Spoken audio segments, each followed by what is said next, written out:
Sometimes when you're driving down the road all by yourself, you begin to hear a voice that tells you need to look around, pay attention, maybe something isn't quite right. That voice is me. It's the voice of Gord.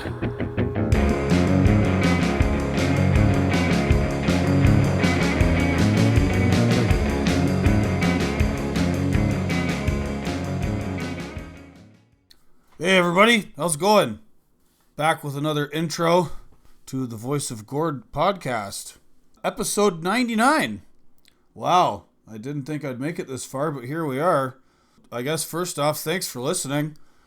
And if you haven't listened to all of them, maybe you should get those numbers up. Episode 100 will be released later this week or early next week, depending on my time, which is very, very short around here with all of the writing work I'm doing and working on the book. So you'll have to pardon me if I don't get it out here soon. But episode 100 is going to feature my dad, of all people.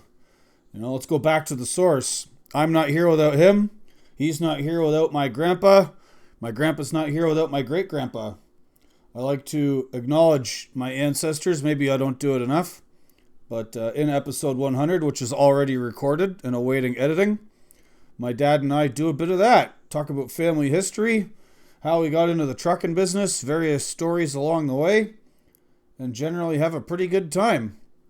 It's about time I got around to getting the old man on. He's pretty cool, eh? Few of you met him at Matt's this year. He finally had his first trip to Matt's.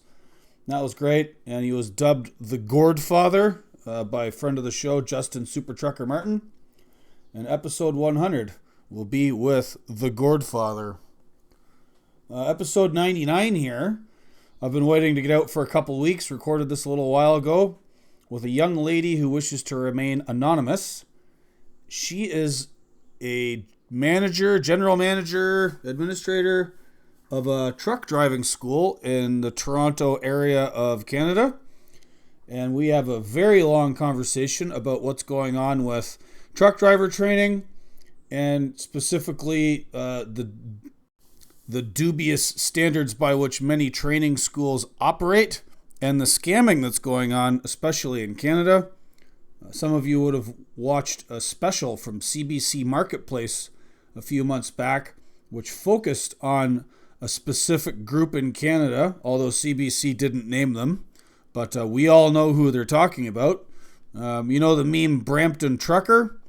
Well, my guest and I get into the problems with Brampton truckers, the problems with the Brampton trucker model of abusing work visas, abusing their own, and running scammy truck driving schools, scammy trucking companies, scammy freight brokerages, the whole 9 yards. We get into a little bit of her history in the business and what's good and what's bad about trucking in Toronto these days. She also was present recently at something called the Truck Training School Association of Ontario, who had their annual conference recently, so she spills some tea on that. And likewise, various bad actors in the Canadian trucking industry, specifically the Canadian Trucking Alliance and the Ontario Trucking Association. Scumbags all. All right. Something else I wanted to speak about here in the intro. I know I'm getting a little bit long-winded here and we want to get to the show.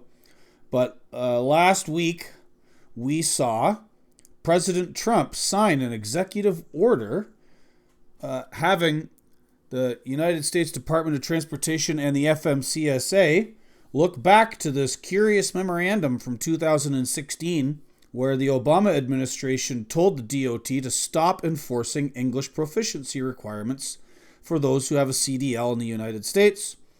Effectively, this means that enforcement is going to resume. How that looks, the sort of numbers that they're going to be able to remove people off the road, I don't know. That remains to be seen. But the broader point is this. Anyone who follows me or reads my stuff knows that we have a problem on the roads in Canada and in the United States with really subpar truckers. That's not to say that if you don't speak English, you're subpar, but there's a strong correlation between the two because of all the scamming that's going on in the trucking industry. And that scamming abuses people who just got here yesterday. And what do you know? If you just immigrated here from another country, you're less likely to actually know how to communicate in English. The problem is, all of our road signs are in English. All of the enforcement officials speak English. All of the information signs above the highway, the electronic signs that update you on weather conditions and on construction are all in English. Speaking about the weather, every winter there's drone footage of trucks just getting stuck on all these mountain passes like Donner Pass out in California. Gee, maybe if you spoke English, you could understand the weather reports and the signs and you wouldn't get stuck up there. Or you wouldn't get in accidents. You wouldn't get blown over on Interstate 80 in Wyoming if you paid any attention to the signs telling you that there's like 70-mile-an-hour crosswinds and trucks are supposed to park. If you cannot speak English, you cannot communicate in English effectively or read it, then you're just going to be oblivious to all this and setting yourself up for failure and your fellow motorists for a safety hazard. We see the evidence all around us, and of course, I'm starting to see pushback from certain quarters of the left and the mainstream media who can't think about anything for longer than 2 seconds and just accusing President Trump of being a racist. It's got nothing to do with race, it's got nothing to do with ethnicity. This has to do with highway safety, and this has to do also with economics, because most of these people are being underpaid. We've been in the middle of a freight recession since 2022, and nobody's recovered from it yet because the market is flooded with all kinds of people who shouldn't be in the trucking business, and that's what's allowed freight rates to continue to stay in the basement and force many trucking companies out of business. Do we want this? No. How did we get here? In part because the Obama administration decided to open up a massive loophole for dodgy operators to abuse migrants and refugees, and then the Biden administration cooked up some deal with a bunch of states to hand out CDLs like candy to people, most of whom don't speak English. There needs to be an investigation into that. President Trump's executive order is the first of many steps we need in order to fix the trucking industry in the United States. All right, thanks for letting me get that rant out about last week. I wrote about this for the American Conservative. Maybe I'll throw some links to that in the show notes. But the situation in the United States is similar as the one in Canada, and that's what myself and my friend Anna from the Greater Toronto area are going to discuss here in the show. As I said, she wants to stay anonymous. The name of the company she works for, and likewise, her last name will not be revealed. So sorry about that. That's just the way it goes. Some of the Brampton trucker guys are, they don't want to be criticized. And they are balls deep in the Ontario provincial government and the Canadian federal government. Given if you've been paying attention to federal politics, the Liberal Party just got reelected. And in no small part to catering to the proclivities of ethnic groups in Canada who effectively got here yesterday. All right, enough about that. Questions, comments, suggestions, corrections, and hate mail are strongly encouraged and welcomed. Go ahead, send me an email. Tell me I'm wrong. Tell me I'm incorrect about something. Suggest a guest. Suggest anything. Gordylocks@protonmail.com. If you're listening to this on whatever podcasting platform, head on over to Substack. You'll never miss one. They'll show up right in your email address as soon as I send them live. autonomoustruckers.substack.com. It's free. Maybe you can sign up for a paid subscription, help me keep the lights on here. That'd be real appreciated. I'm writing a book on the fate of the North American trucker in 2025. It's called End of the Road, Inside the War on Truckers, from Creed and Culture Books, and it'll be published, if I can get the damn thing done, March 2026. I'm really looking forward to getting that out to you guys. And so I guess I better get off this intro here and just bring you to my conversation, get it published, and then I can go back to writing my book.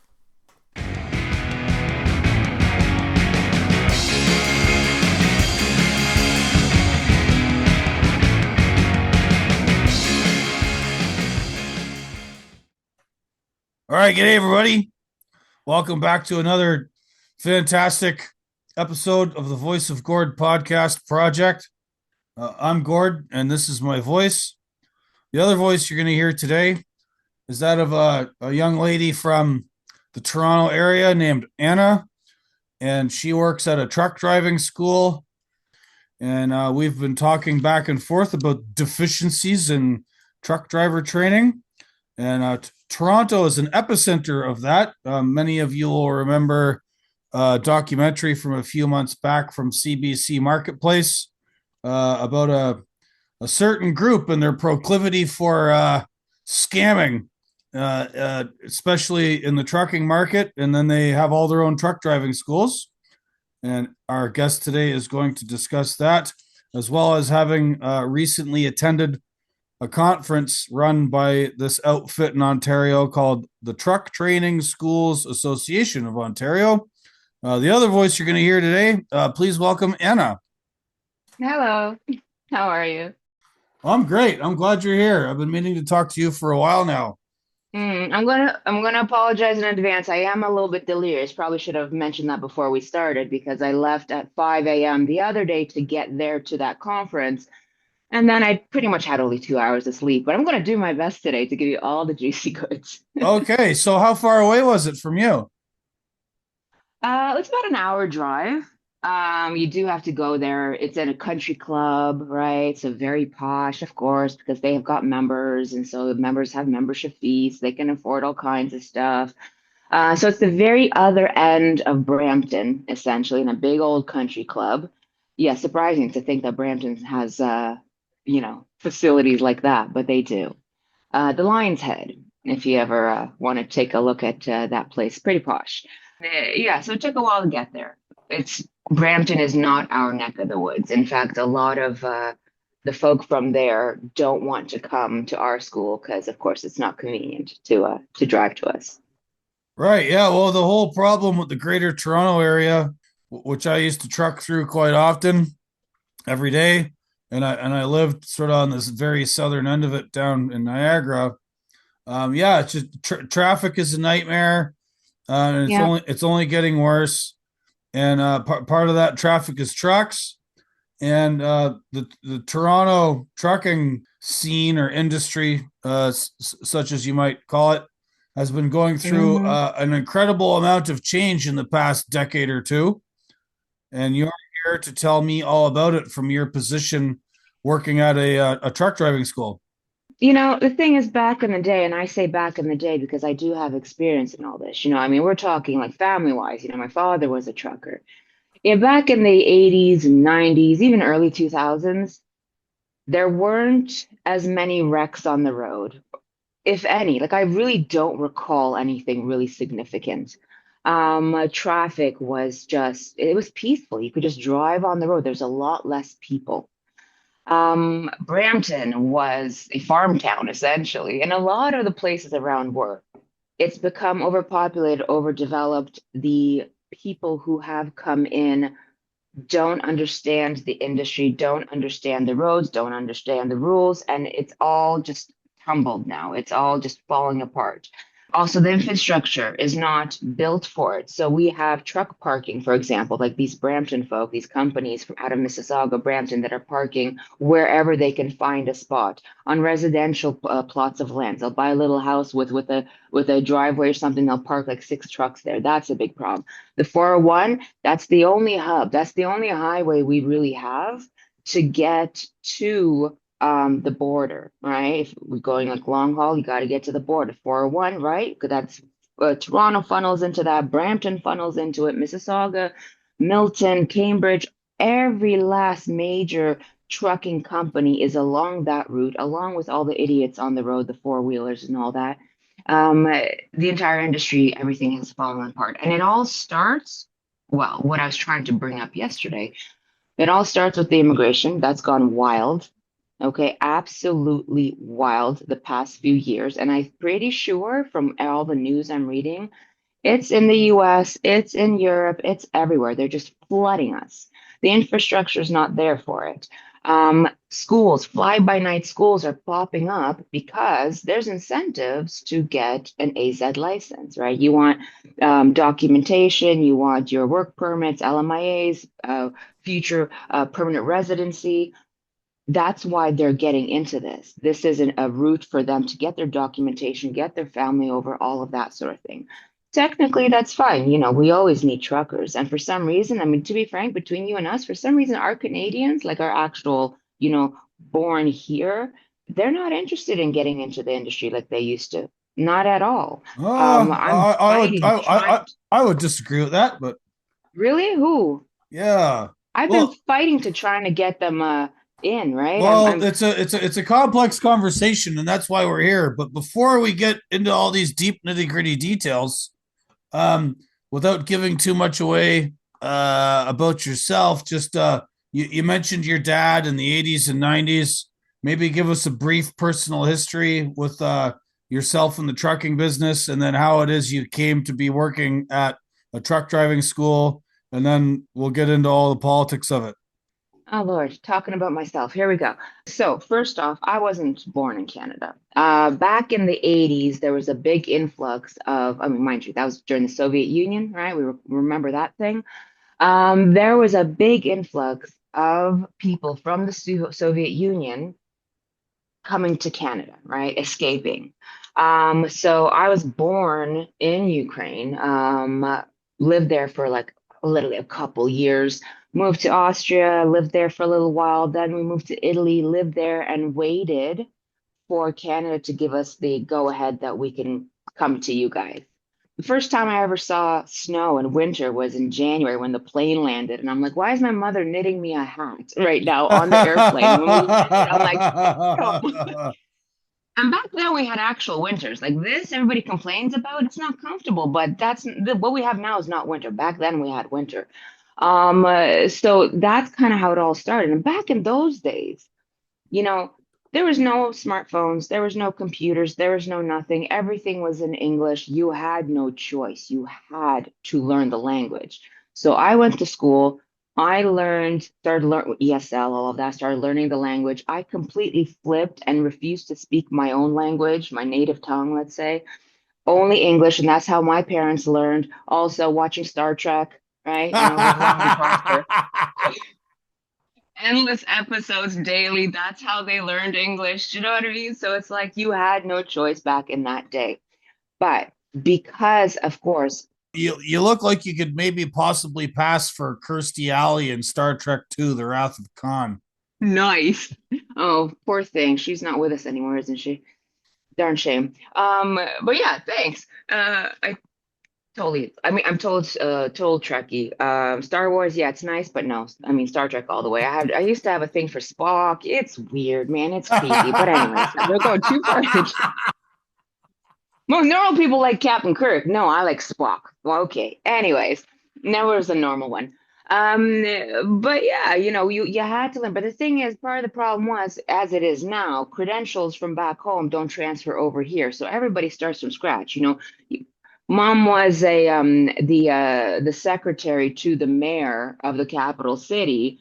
How's she going to transfer that over here? So she went mopping floors. Dad was a delivery guy when he came here, right? So what all these guys did who came from the Soviet Union is they went to school, got their AZs, started working. Little while, bought their own truck, became owner operators, and worked with brokers and all that. Not specifically any specific companies, but they were all doing that. In fact, a lot of the major companies that are here in this Concord, North York area, those major carriers were actually built by people, those very same people who came from the Soviet Union, started with one truck, and then bought another one, put their buddy behind the wheel there, and it grew, grew, grew, grew, grew. And now they're actual like sustainable big carriers with, hundreds of trucks and all that. So Back yeah, then we worked with, you would have all of these recent arrivals from the decomposing remains of the Soviet Union at that time in the late 80s, early 90s. You would have showed up right after, within a few years of the Canadian trucking industry also being deregulated and it being easier to get into the business. yeah. Had that migration taken place 10 years earlier, I mean, they might probably would Mm. have got jobs, but they all would have been company drivers, and it would have been a lot more difficult for them to start businesses. Yeah, yeah, I would agree with that because it was quite simple. There's a lot of trucking schools, well, not just truck, but all licenses essentially around that time popping up to prepare them, specific that will help them in their language. So even back then, there was that problem. So, I do have some sort of sympathy towards it. But even back then, they did things properly. Like for example, my father didn't pass his road test on the first time. Like he didn't pass the first time, and he just kept trying. It was the second time that he passed. He to this day clean record. I used to come home from school and there'd be a kitchen full of truckers, like they'd go fishing together and all that stuff. They'd be talking about everything going on in the industry. Their brokers were in my kitchen too. It was a community. A lot of the Canadian truckers also made a lot of friends with the ones who came from the Soviet Union because these people were, perhaps it was the education in the Soviet Union, but they were very like military, like everything has to be by the book sort of thing. You don't screw around, mainly out of fear, I think. I think it was beaten into them, really. Soviet Union. I don't know about fear beating into them, like as far as on the Canadian side of it. Like my family, my grandfather fought in World War II, drove a tank, landed at Normandy in a Canadian uniform, red ensign, before there was such thing as Hmm. the maple flag. And Right. he came home from the war. He didn't get into trucking right away. That took a little while. He did some other stuff first, but eventually got into trucking, and then my uncles did it, my grandpa did it, and there was a little bit of that sort of like military thing. You refer to everybody that you're not, you don't know them. You just call them sir. Everybody's sir. Hmm. You know, Hmm. you go in the truck stop, you take your hat off when you're eating, stuff like that. There was all these little echoes of like my grandfather's military service, and Right, right. my uncle Chris was in the army for 3 years when he was a young guy, and my dad was in the reserves for a short time. So Hmm. and all of that stuff sort of echoes through the generations. And I mean, even I get that too. Like my wife gives me a hard time because I refer to people as sir often. Like if I'm not quite sure who they are or whatever, it's just sort of default honorific I give to people. And Hmm. but my wife is Jewish, and I don't have to take my hat off at the table anymore, which is really awesome. Like her whole family does not care if I wear my ball cap to dinner, which is fantastic. Right on. Yeah, okay, Right yeah, on. that's the entire reason I love the Jews. They let me wear my hat to the table. Well, they got their own, so they can't complain. Oh, I hear that. I hear that. No, it was a completely different generation. I mean, again, like my dad and his friends, the owner operators, but they would be dressed like there was no flip-flops and sweatpants. No, they were, like jeans, if anything, right? So either That's jeans or some sort of cargo pants or something like that, like of that material. So like proper, you had a belt. It wasn't just like some holy, ratty t-shirt. It was like an actual proper button down, when they yeah, got into the truck. My dad would carry a briefcase, like a black leather briefcase, as if yeah, I he's like, used to do that too. I businessman. when I first went on the road, there was a guy at the trucking company I started out at, Earl Paddock Transport. Shout out Paddocks, and he's still there. He's their This gentleman drove for them, then became an owner operator and did his own thing for a while. Came back to work for them, and now he is Mm-hmm. their oversized permit and route planning guy. That's all he does. He does all Mm-hmm. the big moves for them. Jim Bailey, shout out Jim Bailey. His son Dennis, I ran team with for a little while. But anyway, Jim Bailey gave me his old briefcase, and I used to like carry my logbook and all my like custom stickers, pars and paps and all the dumb shit for crossing the border. And Right, right, right. I had that briefcase for years. Yeah. Yeah, yeah, exactly. I mean that, but now you don't see that. They don't value their work like they're used to. They don't feel like they're going to a profession. It's like for a lot of the drivers right now, like the newer ones, I'm not talking about the old school ones that still exist. I mean, whether it's flipping burgers or driving truck, it's the same thing to them. There's no pride in it anymore, right? Truckers, especially going long haul cross border or something, you're kind of like international representatives of your nation. There's just none of that feeling left. And a lot, it started in the towards the mid 2000s, I would say. No, started earlier, I think. A lot of these truckers start and the broker started saying, hey, raising the alarms, like something's going on. Um, you guys need to get out of the industry. It's all going downhill. Around that time, a lot of the truckers started backing out. So either they started building their own companies, but as drivers, as owner operators, they started backing out because indeed there was something going on with the income, the money was just not coming in the same. So a lot of them got out of it and either just built their own companies where they were no longer drivers, they were in fact more in control, or they built schools. So, for example, our school, the individual who built our school, he actually has within commercial driving, even, just cars, licenses in general. He's got like 30 years experience. There is one school on the other end of North York that he built that a lot of people know in our area. Um, it was him and another friend of his. Both of them were truckers. They built the school, so they were doing like the G class licenses. They were doing buses, trucks, everything, right? They had a slew of instructors. At that time, a lot of the instructors were certified. It wasn't just like you just show up and here you go, you're able to teach. No, there are courses, certifications, things that you have to do in order to actually be a reputable school. But it's not mandatory, those things. So that school he had for a good long while, he sold it to his partner. He then, moved on to other things, but his daughter, because he's got three kids, two boys and one girl, his daughter said, Dad, can you open up another school? I want to get my license for bus. I want to be an instructor. I want to have like all the certifications necessary through Ontario Safety League and other Canada Safety Council, other organizations. I want to be an instructor. Let's build another school. He did. He built this one for her. Unfortunately, a few years ago, she was out walking the dog in their neighborhood, and a drunk driver hit her.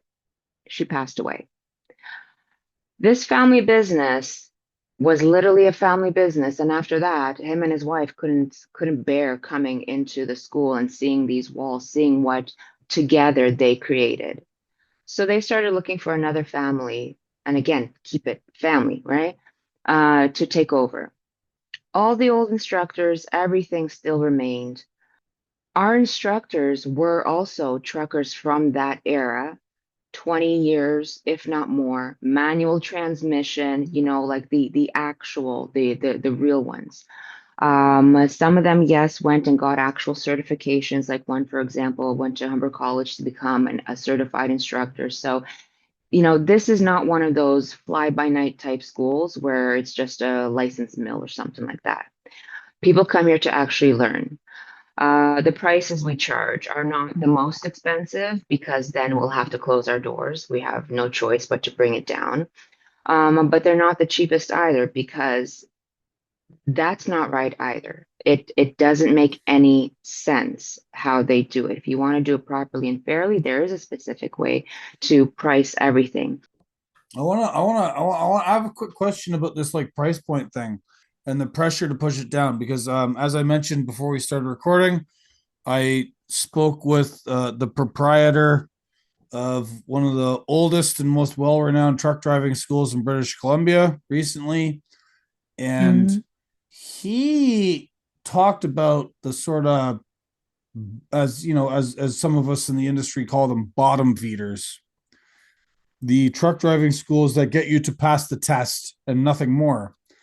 Those are the guys. Hmm. Those are the guys that set the floor for what you can charge, and then unfortunately, that price floor sets the expectation for anybody else that's like looking around to go to truck driving school, and then what they think they have to pay.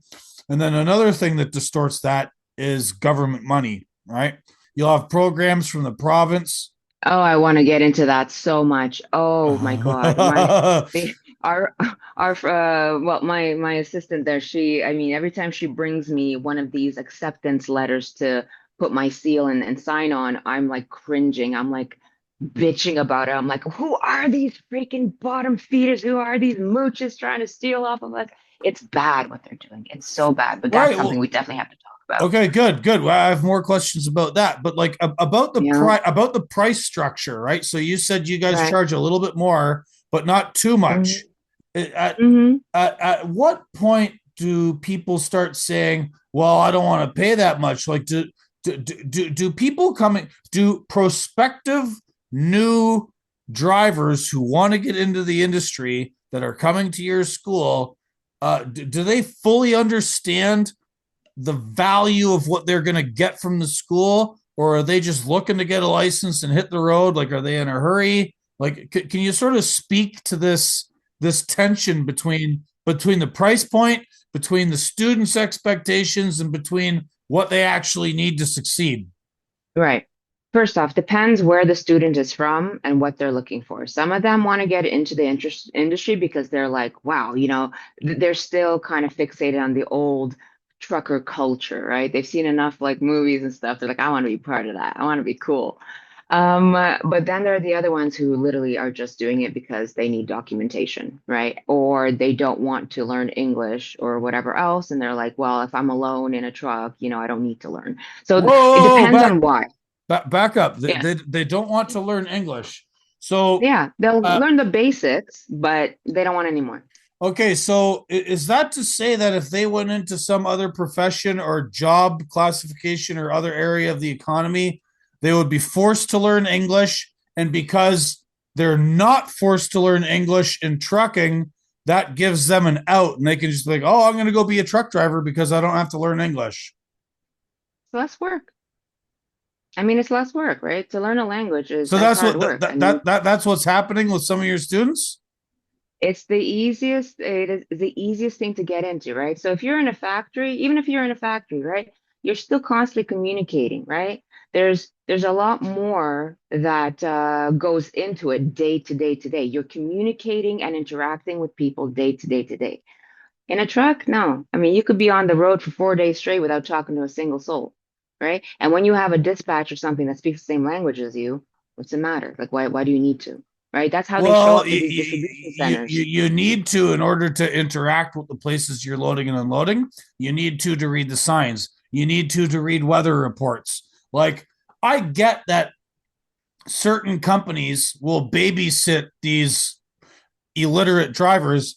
And I get in Yeah. trouble from people for using the term illiterate because it's like, well, no, Hmm. they communicate in their own language. No, they're illiterate here. You are, That's while right. in this territory with this culture and the people that have been here for 400 Hmm. fucking years, you're illiterate. Hmm.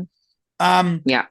and so what ends up happening is they get babysat by their dispatchers or their managers or whatever, and that works to a point, right? Like Hmm. at some point, you need to be able to communicate with other people around you besides the guy on the phone or through your Qualcomm, right? Like, Yeah. But you also need to understand a lot of these big carriers, big companies in general that might have a transport division, they are, well, their recruiting teams are capitulating to this. We do a lot of pre-employment road tests, road evaluations for various companies who are looking to hire a driver, right? So essentially, I mean, there's been like three already today. Some of them worse than others, but none of them are very good. But yeah, I mean, it's an actual report with marks. We're testing absolutely everything, right?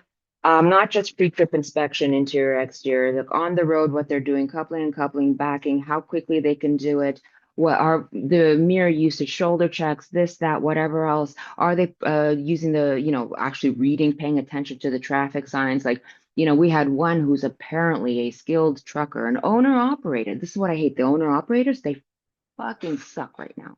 Okay. These are not drivers. These are people who just got out of school, somehow, well, I know how, got the funds to buy a truck. That's it. I'm an owner operator, and off they go. Okay. So they're making bank because they can, like, write off a lot. Whatever loan, they just kick it back to whoever gave them the loan. But they can't drive. They don't have the experience.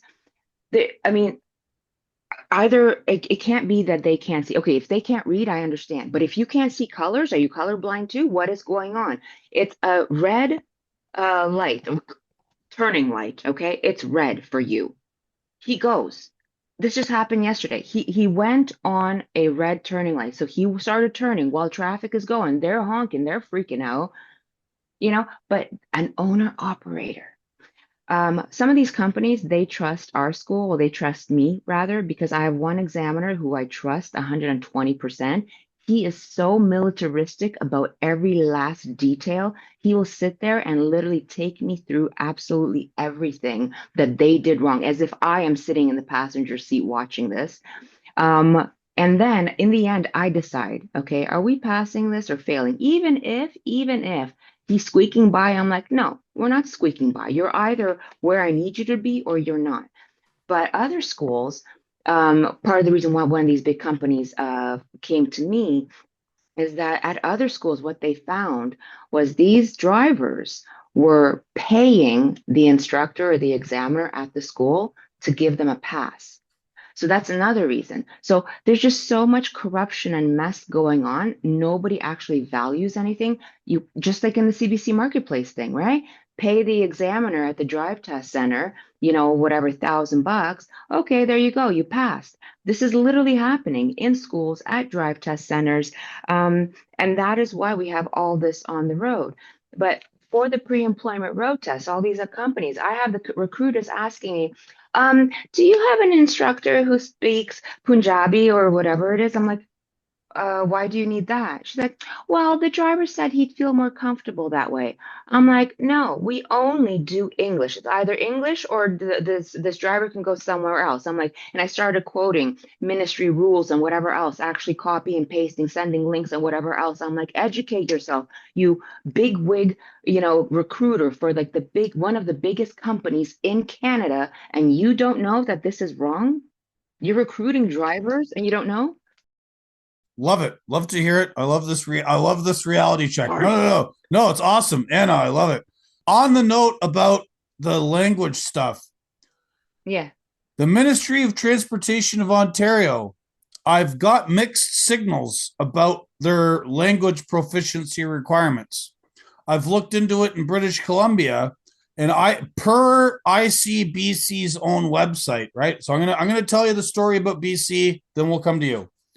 So, Right. according to ICBC's own rules on their website,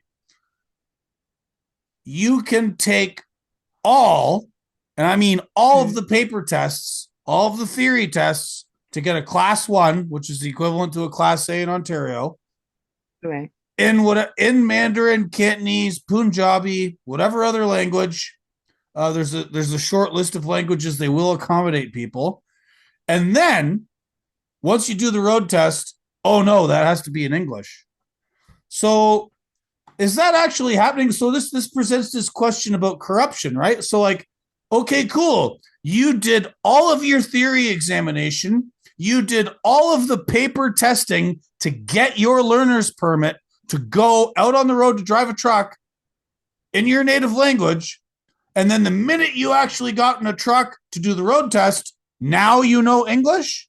Like, are you kidding me? Like, this is just a thing on paper where they're saying, well, we require it, but is it actually enforced? Right. So Hmm. I'm curious to know what the deal is in Ontario, given that like Brampton is the what, like the fifth or sixth largest group of Punjabis on planet Earth outside of India. Um, Yeah. It's t- pretty t- bad. yeah, and the Minister of Transportation right now under the leadership of the fraud Doug Ford, whose brother would actually be doing a better job running the place. I know. I miss him. How sad is that? I know, peace be upon Oh, him. King Rob, come back from heaven and do something about your right. fucking brother. Anyway, uh, Ah. tell me what's going on with the MTO as far as language requirements Yeah. go. Yeah. By the way, it's not just the Minister of Transportation. The Deputy Minister of Transportation also is one of those. So it's again, this is what I'm saying. It's a flippin' cartel mafia, something like I don't even have the words to put it together. It's just this web of they are everywhere, suppressing everything, controlling everything, pulling more of their own in. Anyways, whatever. Yes, language. Indeed, in Ontario, the drive test centers, the uh, whether it be the G1 or the Class A knowledge test, whether cars or commercial, whatever, when you are doing to get that learner's permit, right? It's for example, for a truck, it's a Class A knowledge test. It's on a computer, but first thing, back in my dad's day, it was paper. Okay, again, no computers, no cell phones, no nothing. Yeah, It was paper. when I did my Class A knowledge test learner's permit, all the theory stuff, when I was Yeah. 18 in very early 1997, it was all still on paper. Yeah, yeah. And so again, I reference back to the Soviet truckers who came. They didn't have a choice. They had to learn the language, right? So they already came with that foundation when they had got their license because the knowledge test alone, I mean, we have we have sort of a sample test that we give everybody that's on paper, written out. Um, and I tell everyone, I'm like, from this is from my father's era. Okay, right now you're going to go and do it on the computer at the drive test center, but this is the physical thing. This is how it was. Learn it this way, then you can do it there that way. But yeah, it was all paper. Now it's on the computer. Because it's on the computer, you can select the language you want to do it in. Um, so all the questions, all the answers, everything is in your own language. That's how you need to pass it. And then when they come to a school, all the material is mandatory, right? Like they try and control some of just to register at a school for an AZ for a mandatory entry level training program for MELT. They require a proof of minimum grade 10 level English, or some sort of testing to prove a high level of English comprehension that must be included in the student file. The tests that the superintendent for private career colleges accepts are few and small, very easy. I wouldn't say it's a proper test. And the key thing is, most schools, they just do it for their students. So you need something. You don't have a high school diploma. You don't have some sort of a test already to prove your English level. Okay, so we'll sell you, it'll cost you $100 for this test that the superintendent approves. You pay us the $100, we do it for you, add it to your student file. Okay, fine, you can register, all good. I mean, it's right there in enrollment papers and all of that you must have this English comprehension, but they always find ways around it. So nothing is by the book. But it's supposed to be in all our textbooks and everything, all our materials, it's all in English, right? Um, sure, we have some instructors who speak the language of whatever student, perhaps, but we always tell everybody that doesn't help you because that examiner, and it's mandatory, the examinations at the ministry, at the drive test center, the final road test must be in English. It must be. So if we're speaking to you, teaching you in whatever language, Russian or whatever, that's not going to help you on the road test. How are you going to talk to him? We've had one Turkish guy, he failed his road test because he didn't hear the examiner say, like, whether he didn't understand left or right or whatever else. Like, he knows these words, but his English is so poor that when everything was going on, he didn't click that the guy said turn left, right? So you have to, like, understand the language, and this is what we tell everybody. So this is why we do it in English. Otherwise, they're not going to pass. They're going to fail. But here's the other problem, right? Especially in the Brampton or other drive test centers, you have a lot of these people of that persuasion, the Brampton folk, who get into the drive test centers. So if they see it's one of theirs behind the wheel, there's no cameras in the truck. They're not wearing body cameras or something so somebody can track what they're doing. So they're talking to each other in the truck in their own language, right? So even Well, this that is rule goes out okay. the window. On that point, that's very interesting to me because one of the things I complain about online, as I'm sure you've seen and read in my articles, is the technological impositions of the surveillance state and the truck driver constantly being monitored via Qualcomms, via ELDs, driver facing cameras, constantly being harassed. Driver facing cameras. Wow. When I found out about those, I'm like, get out of here. I mean, you can't even pick your nose in peace anymore. I know, constantly being harassed by brokers and everybody else via your phone, all this technology in the trucks. But Yeah. when you are actually being tested by the Ministry of Transportation or some other province or state while you're doing your road examination, the Yeah. examiner is not being monitored at all. How Not at all. how convenient. Yeah, and yeah, exactly. I mean, I'll tell you what, ever since that CBC Marketplace expose, the drive test centers have kind of been under pressure. So something about that conference, I'll bring that up because they were there. Sort of the changes they're making, but it's not anywhere near what it should be. Everybody's just putting band-aids on stuff, but it's a band-aid on like the pipes burst already. You can't just like patch that up. Speaking of those band-aids, I want to go off on another little tangent again. Um, Eh. so you mentioned earlier about the money to pay for these Mhm. schools, where they're getting it, Yeah. the money for someone who claimed to be an owner operator getting the money for his truck. One of the things that I was talking to a guy at the Mid America Trucking Show in Kentucky here a couple of weeks ago, and Mhm. this gentleman who shall remain nameless is the proprietor of a small group of used truck places, right? Like this guy's a used truck salesman. He's got a couple of Right. yards in New Jersey that sell used trucks. And Hmm. one of the questions I asked him was about the used truck market and how that's going.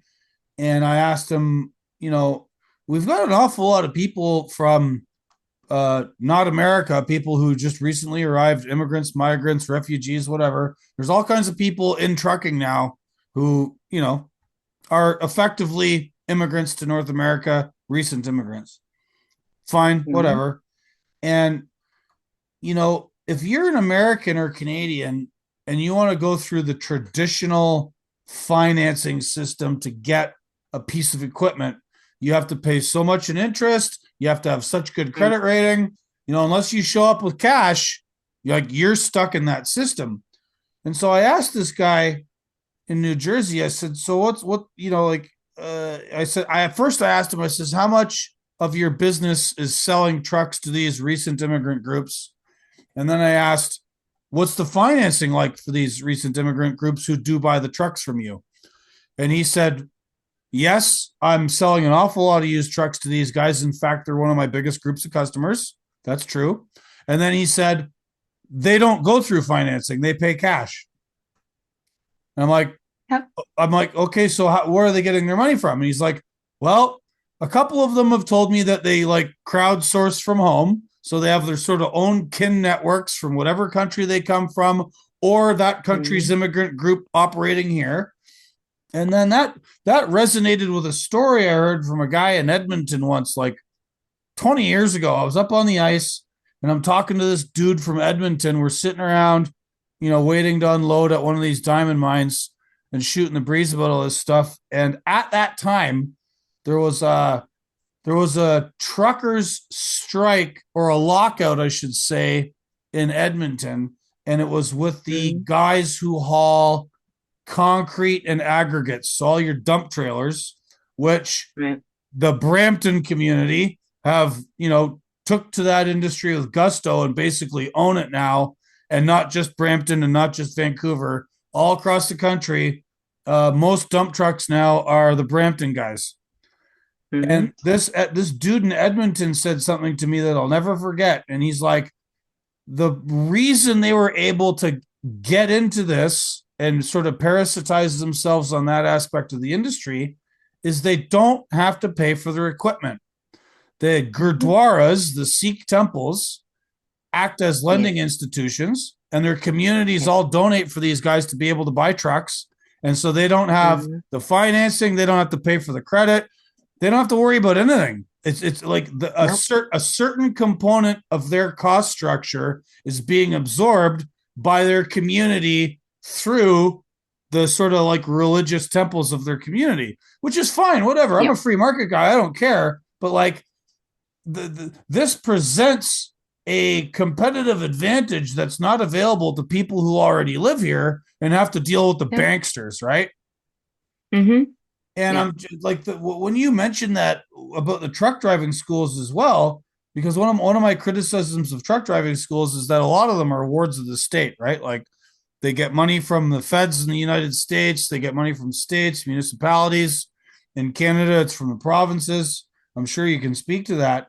So we have this like whole web of like either free money from the government, free money Hmm. from your own community if you're an immigrant, and there's just all this free money for these guys to like go to truck driving school, buy a truck, and then just enter our industry with like no financial hurdles whatsoever. Yeah. Yeah.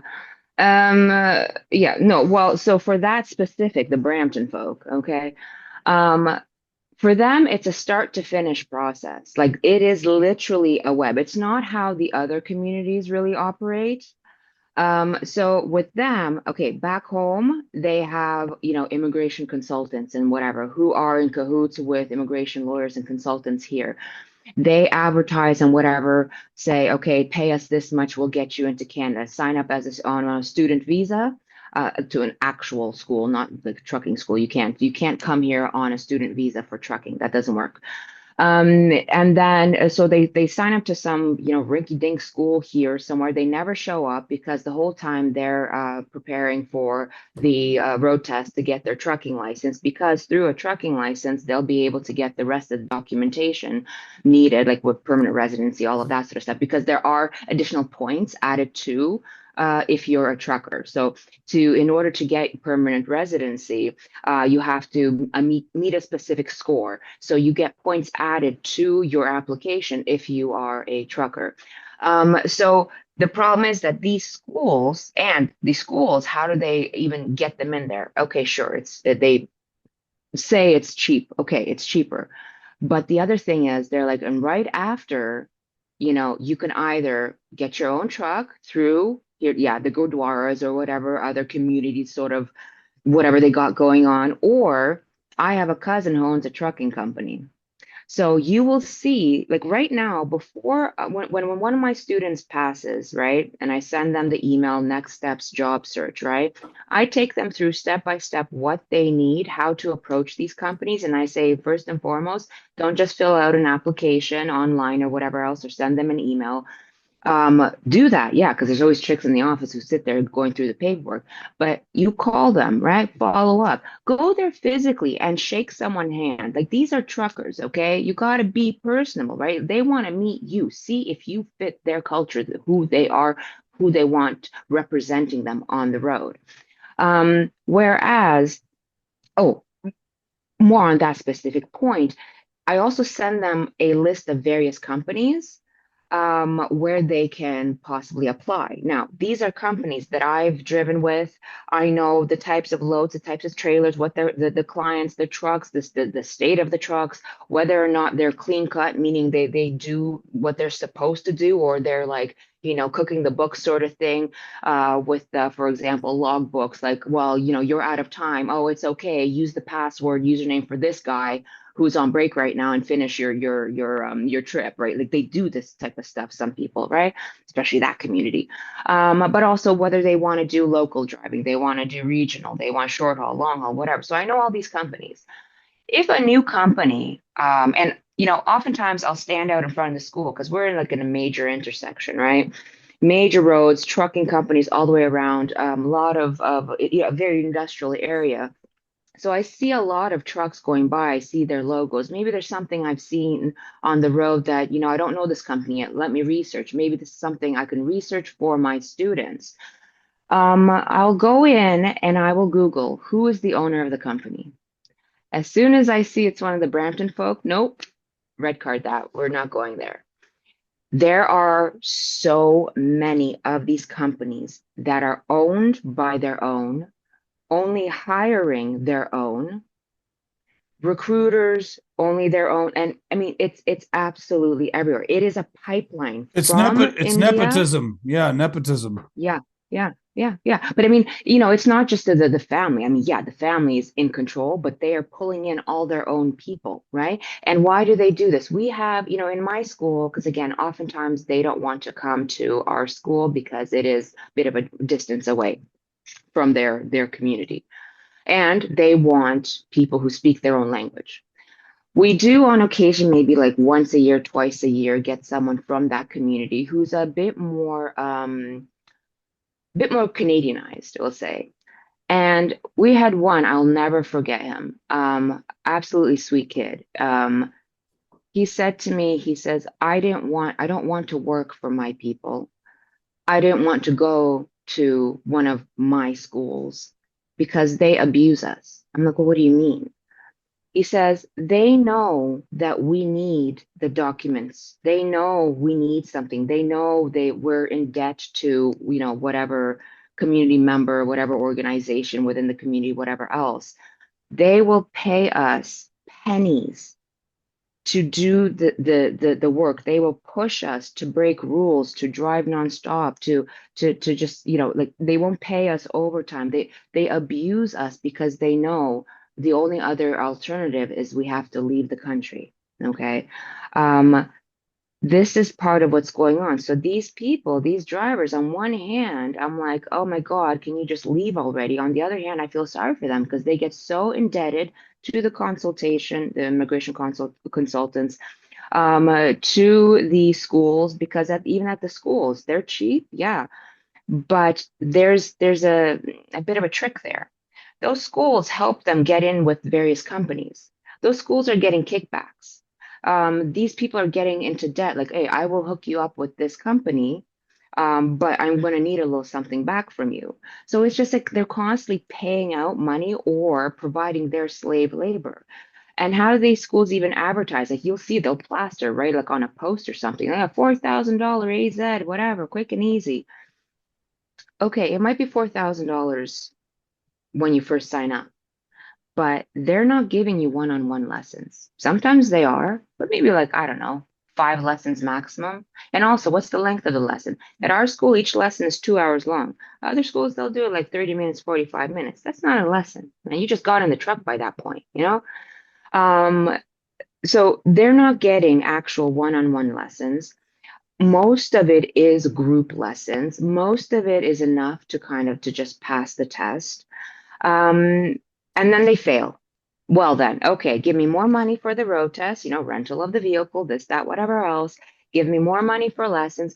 So when it all adds up, it becomes the same amount that we charge.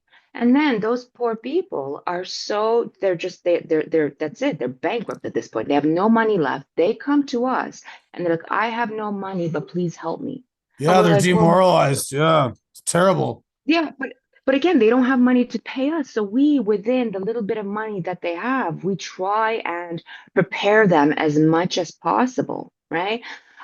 We will not take someone on unless we do an assessment first. Uh, if we see that they are strong enough with various items, and then we can just kind of clean up those little bits, okay. But if someone is an absolute disaster, there is nothing they excel in, we will say, no, we can't, because it's the reputation of our school. Those schools don't care about their reputation. They'll shut down one school, right? If they get caught, right? Let's say, one guy is the owner of that school. All right, they get caught, they get shut down. All right. The next day they open up another school under the brother's name, and it just keeps going, right? Right. Yeah. Or they'll send from the trucking company. You see that. If You you see can't that get rid here in of the it, U.S. too. You see the exact same thing happen here in the U.S. where like some guy gets in a big crash or a broker gets done for double brokering, and the government comes after them and shuts their MC number down. They just open up under a new MC number. A new trucking company opens up. The whole thing, the thing is crazy. So I have two questions downstream of what you said here. One of which was the point system for the immigration. So Mm-hmm. if some of these people are showing up to become truck drivers with the explicit purpose of getting points to get their permanent residency card, I am curious to know if once they get their permanent residency card and they're all settled, they're good to go and stay in Canada with some documentation and some, base. They don't have to worry about anything anymore. Do they exit trucking and go on to something else? Are they just using this to get into the country? Uh, get into the country, bring their family over. Okay, that's why they want permanent residency because then they can start bringing their family over. And then, well, there's no money in trucking anymore. Okay, so yeah, they get out. You know, they'll do used car sales, or they open up a little convenience store or whatever else. They don't stay in the industry until they have everything they need. So Right. these are not going to be, truckers for decades and decades. These are not going to be the truckers who are going to teach our next generation. These are people who just came with a purpose. I need this, this, and this. I got it. Okay, fine, I'm out. That's Wow. it. That And is there anybody in the Canadian media or the government that like knows about this or has figured it out yet? So one of the there's a an article in the Globe and Mail I often quote everywhere. It was like an investigative journalism piece about the abuse of student visas, TFW visas, and then how the Brampton community's western branch out in Surrey are doing this to their own, and they have agents in India and they bring these guys here. yeah, They have no idea that they're going to be truck drivers. They get off the plane in Vancouver. They go to some truck driving school that's owned by one of their own. Then they go work for yeah. one of their own. And then, okay, cool, go Hmm. to Toronto, haul this load. And um, I'm just, that article is now 6 years old, right? That was from 2019, written in the biggest newspaper in the country, and now we have the marketplace investigation into the dodgy Brampton Hmm. truck driving schools. And then Hmm. we have some of these people. You mentioned this one guy that came to you that didn't want to work for his own because he understood what was happening. So I guess the question is twofold. Is there anybody that's willing to admit in public what's going on here? And number two, the second and third gen people from this community, right? Like guys like came to you who understand what their own are doing and want nothing to do with it, but still kind of like trucking and see it as an opportunity. And then they come to you like, is there anybody in the second or third generation community, like let's say, Brampton people that were born in Canada, grew up here, learned English, maybe like watched Russell Peters YouTube videos or something, and like Hmm. listen to the CBC, figured it out. They're like moving towards the assimilation idea of being like Indo-Canadian rather than Brampton. Um, Hmm. like how much of those guys are part of this trucking community? Not that many. Usually, when they get to the point where they are Canadianized, like, one of my very, very closest friends, Vinny. I mean, you know, he's a bouncer at clubs. Right now, he works at a dealership selling trucks. Before that, he and I worked at a tuning shop, so like rims, tires, making hot rods essentially. He is so Canadianized that he doesn't really connect with his own community at all. In fact, when the few of his own community that he does know, he is always like I am to my own, right? He's always lecturing them and like, you guys are idiots. What are you doing? You're giving me a bad name. You're giving us a bad name. You're destroying everything. Like he is attacking them for what they're doing just the same, right? Um, they're not really in. trucking itself, because they know what to expect. They know that because of their own community, the wages have fallen so much that it's not worth it. That's part of the problem. Back in the day, a trucker could, within the first year, afford to take on an extra truck, right? And grow and develop and stuff like that, right? There was a good income. You can buy, a second car for the wife. You can buy a house, put a down payment on a house. Like it was an actual income. Right now, you can go to a construction site and make more money.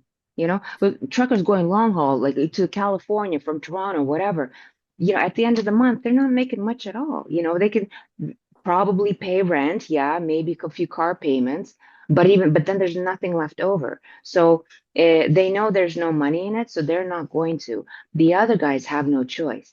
So all the people entering trucking right now, they don't have a choice, essentially. It's either go back home or do this to try and create a life in So Canada.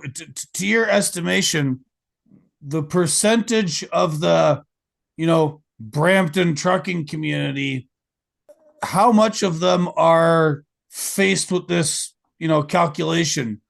Uh, Go back home or not, and deal with these crap wages or not. Like, I use the term indentured servitude, sort of Yeah. downstream of that Globe and Mail piece, and sort of, analogous scams going on in the United States I've become aware of. And it's not just the Hmm. Brampton guys in the United States, it's more Russians and other Eastern Europeans doing it here.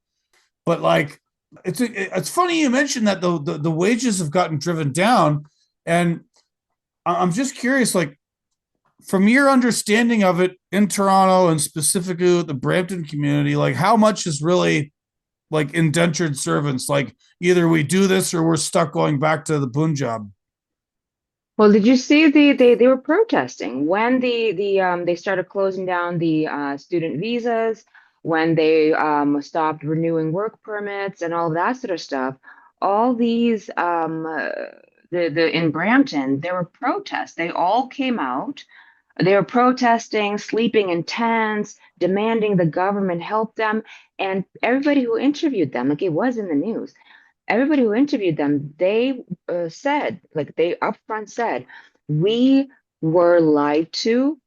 We were told we could pay this, you'll get this, this, and this. Now they're closing the doors on us. So we don't want to leave. We were already invested so much into this. We open the doors back up, give us our work permits and all that.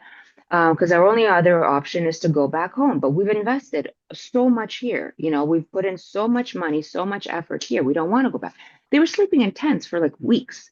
They were protesting, standing on the road, like with signs and, horns honking and this and that. And a lot of them were asked, well, what do you do here in Canada? What's your profession? A lot of them were truck drivers. They came back saying, I'm a truck driver, truck driver, truck driver, right? So some of them were like students per se who were driving Uber or whatever else. But a good percentage of them were truck drivers. So realistically, about 40 to 50% of Brampton is truck drivers. Like they have their AZs and they are stuck. They have like all their money, everything's been spent. They are stuck working for these companies. They're paying them pennies. And like that in the US. What happened with who was that guy, Ethiopian or something? It was essentially killed like what was it, 5 people and was just Yeah, like, oh, down I in don't Austin, okay, what happened? I've written that about a bunch. Yeah, he had his license for 4 months. He was in here on some dodgy work visa, which was apparently legal. Same thing. Barely spoke English. Multiple HOS violations. He was working his ass off, Exactly. and They are forced to do it. yeah, when they arrested this guy, they thought he was drunk, but he wasn't drunk. He was delirious from No. fatigue. Yeah. Yeah, same thing with these guys because they are forced to keep going, keep going. The HOS violations, it's major here. There's so many companies. Sometimes a student will come to me and they're like, "So I heard about this company." I'm like, "Oh, no, no, no, stay away from that company, right?" And I start explaining. I'm like, "This is what they're doing with the logbooks. This is what they're going to force you to do." Um, that's what's happening, and it's not just a lack of skill. It's not just the fact that these people have never seen a flake of snow in their life. Okay, a lot of the reason why, trucks are all over the road, like upside down, is because they're exhausted. And oftentimes, oh God, it's always fun. Have you spoken to heavy equipment mechanic on your show? Because you should. They're always fun. They've got a heck of a lot of stories. Talking to them, a lot of gross stories. So, oh, even at distribution centers, they will say, so somebody, a truck comes, trailer, okay, we gotta drop it off, gotta unload. All of a sudden, four of them come out of the truck. So they're all using the same one truck, but there's like three or four of them inside. Okay. Mechanics. Okay. When one of these trucks breaks down, needs to get into the shop real quick, somewhere en route, whatever. The mechanics go underneath the truck, right? Obviously, you're not going to lift up the bloody thing, right? When they go under there, they like it's just you hear screams. They run out of there, kick the guys out. Why? In the truck, in the cab, they cut a hole. Okay. Is that real? That I have been hearing this rumor now it's for real. I It's have not a been rumor, it's real. okay. So It is real. let me explain this. When when I was on the highway in the very late 1990s and then in the early 2000s, I would hear this crap on the CB about, back you might call it an urban myth, a rumor, whatever, about the holes in the floors of trucks, related to this community. And back then I thought, oh man, nobody would actually do that, would they? It was too unbelievable. I couldn't wrap my head around it back then, but it keeps happening. Not I a big keep hearing hole. it. I keep hearing it. It's true. It's true. Oh Un God. unless mechanics are lying, it's true. And again, it's all smeared underneath and all of that sort of stuff. But that's the whole thing. There's three, and again, yeah. And then there's this. I mean, again, the distribution centers, the shippers, receivers, whatever. They're seeing like three, four guys piling out of one truck and all of that stuff, right? They keep the same truck going nonstop. They take turns because obviously sometimes somebody's got to go to the bathroom in the hole in the ground. Sometimes that somebody's got to eat something. Sometimes somebody's got to sleep a little bit. So they're taking turns. So all of this shit is driving down wages, and causing more and more problems, right? I mean, again, can you imagine that many people in one truck? It's bad enough when you've Oh, got team driving, oh God. but that many people? I did team for a little while on a very specific specialty operation these guys I worked for in Hamilton were doing for a while. It was fun for a Yeah. bit, but like I'm not going to do it again. I like my own Yeah. space, and also so another issue related to this particular group of guys, Northern Ontario. When you're running back and forth to BC or Alberta or Manitoba, you got to go through Northern Ontario. Most of Northern Hmm. Ontario is 2-lane roads. In the wintertime, it gets really bad weather. It gets snow and ice, and it's not it's not an easy part of the world to truck through, especially along Lake Superior, along that North Shore of Lake Superior. Yeah. And the people who live up there, who have lived up there for decades, centuries, are starting to be a little bit upset with all these truck drivers coming through and getting in wrecks and closing the road and hitting the people that live there. I Hmm. talked to a guy in Englehart, Ontario, which is in between kind of New Liskeard and Cochrane, up that way. Hmm. Yep. Yep. Yep. There's a big old OSB mill there. This guy's like a old boy. He grew up there, has a bunch of trucks, did all the things, and I was yapping with him about this issue with all these truck crashes on Highway 11 and Highway 17 going through Northern Ontario. And he said it's as bad, if not worse. He says the media will complain about it to a point, but only to a point. And I started looking at articles on online newspapers for those communities, and they do talk about all the truck crashes, but nobody ever talks about who or why. Yeah. I was put into contact with a MPP, a member of provincial parliament from Thunder Bay, Hmm. who's one of the very Hmm. few who has raised these concerns on behalf of her constituents. And her major complaint was that a truck scale inspection station that was built near Thunder Bay was not open enough. I have been trying. It's not manned. I know. Well, Yeah, it's not manned. over and above that, it's too late. The problem is not the inspections. The problem is not Yeah. looking at these trucks by the time they get to Thunder Bay. The problem is the licensing systems, and the problem is all these scams you've just described, and the problem is these scammers from this community who are extremely correlated with all of this stuff going on. But you can't say that. You're not allowed to say that because you might be the R word, right? You're not allowed to That is say, exactly the problem. Yeah. right? By the time a truck driver from Brampton, who's actually from Amritsar in India, shows up at your scale in Thunder Bay after he's been through this entire scamming process, it's too late, right? And then and to speak to the point you made about like the multiple guys getting in and out of the trucks, this dude from Englehart finally was like, you know what? I'm going to start talking to these guys. And there's like a little coffee shop right on Highway 11, and there's truck parking there. And he sees one of these Brampton dudes get out and comes into the coffee shop and asks the person behind the counter for hot water because that's free. So he follows the guy out of the store and says, "How come you didn't buy a coffee, man? Like, what's with the hot water?" And, you know, the dude actually spoke English. And the guy said, "Well, I have no money. Coffee truck." So he's making instant coffee in the truck. And the guy's like, "You really have no money? Where are you going?" "Oh, Vancouver. "Okay, but you have no money?" No money. Food, coffee, truck." And he points at his truck and then gets in it and gets away. So these guys are being put, either one guy to a truck, two, four, however many, back and forth across Canada, not $1 on them to buy a fucking coffee. Yeah. Why is it that in Canada we can allow this system of indentured servitude, which is abusing brown people from the third world to move our freight and treating them like fucking slaves? But if you or I complain about it and point it out, we are racists. I'm livid. Yeah. I'm so tired of talking about this shit. I'm so tired of talking about this shit. It's not just about me losing my job. It's not about me hating Sikh people. I could give a fuck about anybody, right? I'm just my industry, the thing I grew up around, that my grandpa did, both my uncles, my dad, a number of my friends and colleagues have made a career out of, are proud to do it.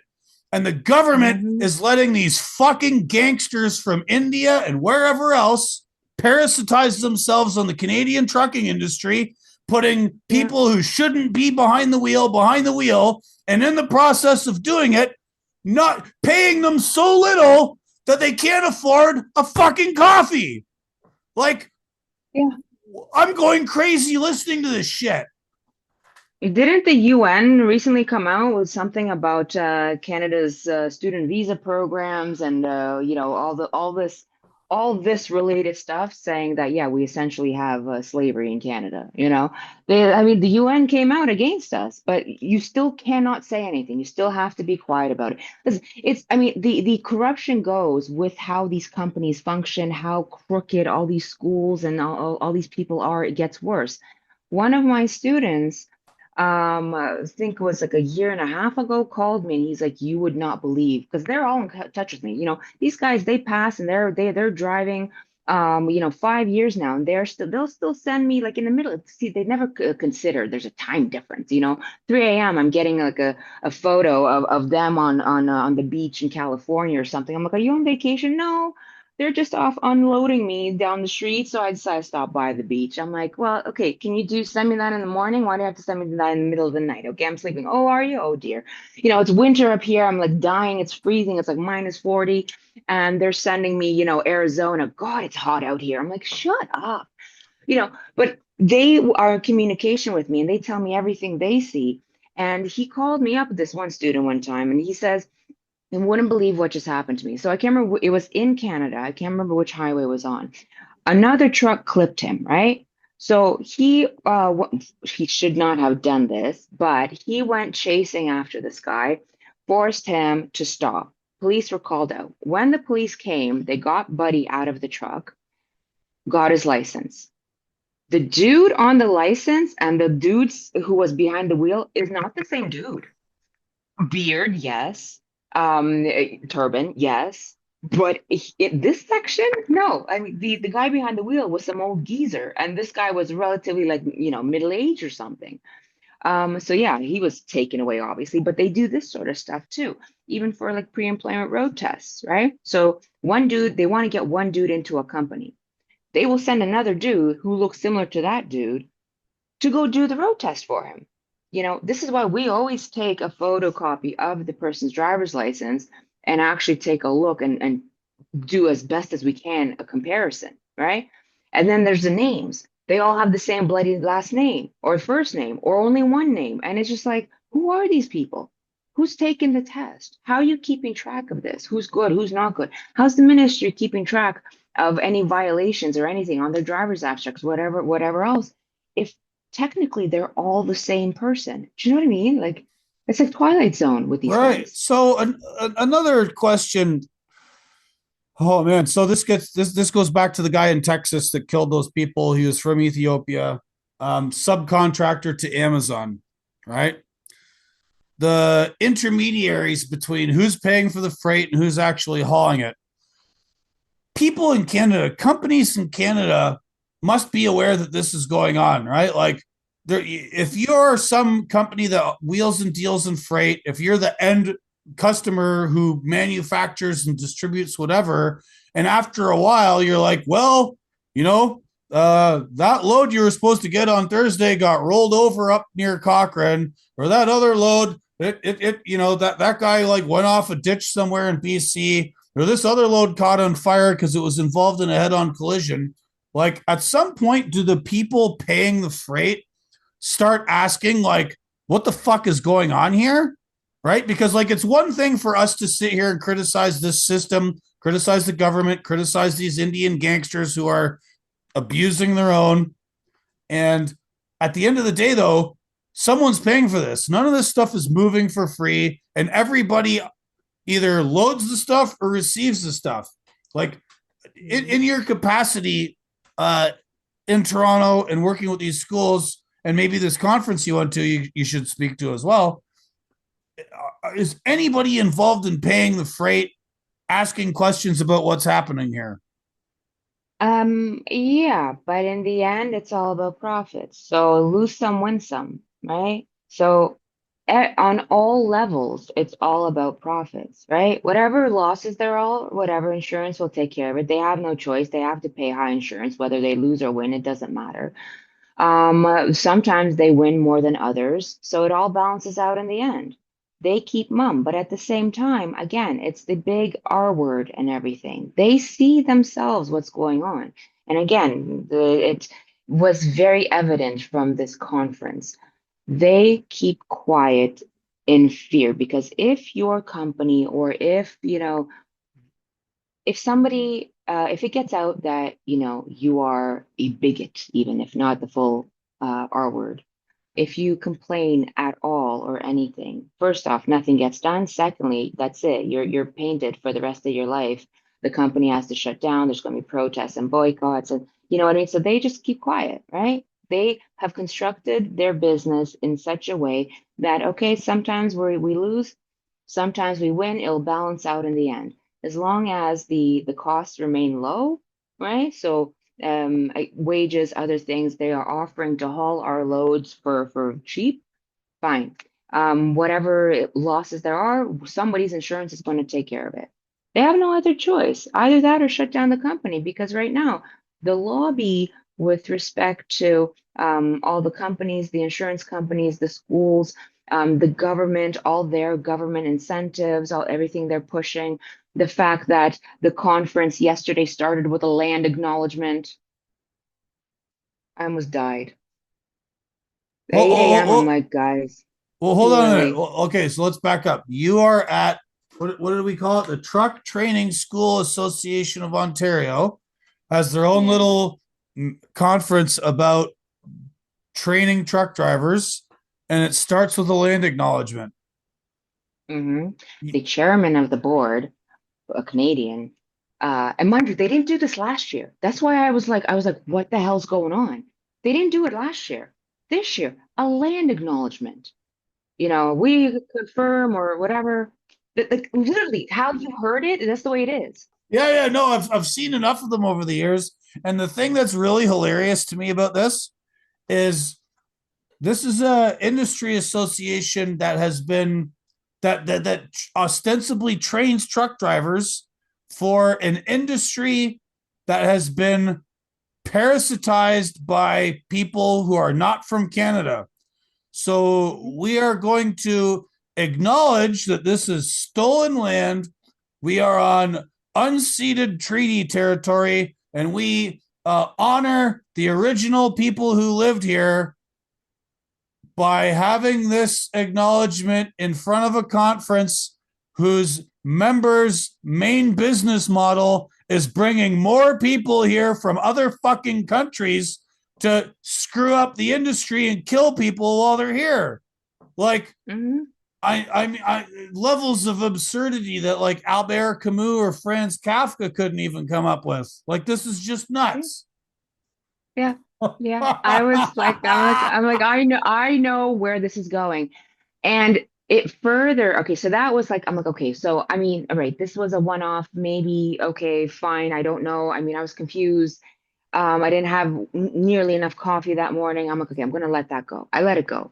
Then halfway through, when we finally had like a panel discussion, when they kind of opened it up for Q&A, so there was Ontario Trucking Association. I swear to God, those guys, they are in cahoots with the carriers who want the cheap labor. I mean, they propose nothing of value. They do nothing about the problems. Mind you, that's the one who told me well, told us last year that there's no trucker shortage. Like, duh, we know that, but there's no trucker shortage. Um, so now it's trying to come up with ideas, working with the Ministry of Transportation and with the schools and this and that to try and improve the problem of bad truckers, whatever. Anyways, a whole panel. The one from the OTA, he's kind of, I don't know whether or not to feel sorry for him. I feel like somewhere deep down, he's like you and I, like very open, dry humor, sort of like, I don't give a fuck. You know what I mean? But then there is, the other ones that are a little bit more tight-lipped, including the president of the this organization. Um, and then there's one more also. He actually said he's like, I'm always being accused of being not politically correct enough. And after he said that, I'm like, what do you mean? And then the whole panel discussion started, and they were consistently apologizing for not being politically correct. I'm like, what are you apologizing for?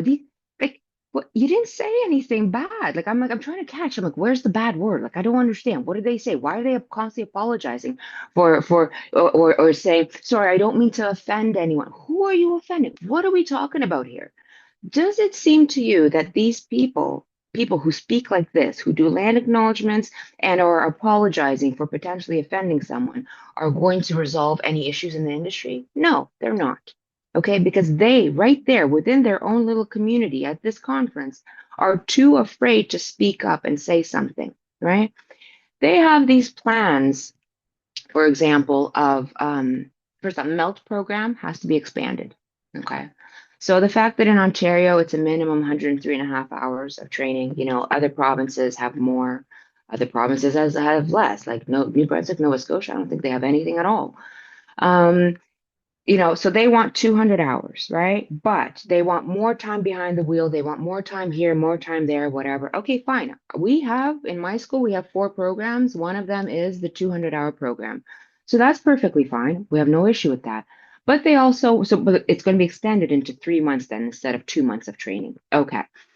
Now they want to do a mentorship program. So pay a company that's affiliated with this organization in order for them to send you a mentor for your new driver, mentor him for 6 months, so therefore pay him for 6 months, and therefore you will have a good quality driver.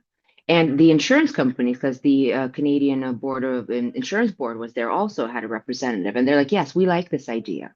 For the new drivers, let them have a mentor and all of that sort of thing. Okay, fine.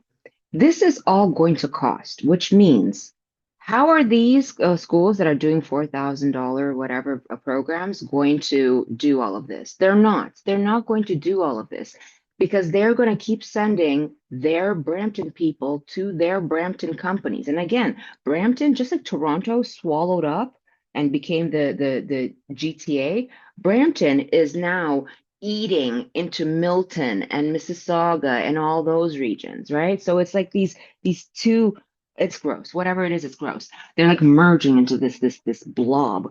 So they're just going to keep sending their drivers there unless somebody does something. So all the good schools are going to have these expanded programs with mentorship programs and other things. This whole expanded thing. That means the cost of tuition is going to double, if not triple. Right? Because we have 5 trucks, 3 manual transmission, 2 automatic. Okay, 1 week for diesel alone, we're paying 3,000 for in 1 week. Okay. So what kind and if they charge 4,000 for tuition, like how, what do they have? Like one truck, no trucks? What are they doing? How are they able to afford that, right? That's where it starts. A little bit from you, a little bit from you, a little bit from the company, a little bit from the students, some sort of immigration consultant. So they fill their pockets either way. They're not losing anything. And again, this is just a license mill. It's not, there's no actual education happening. It's one brother who has a company,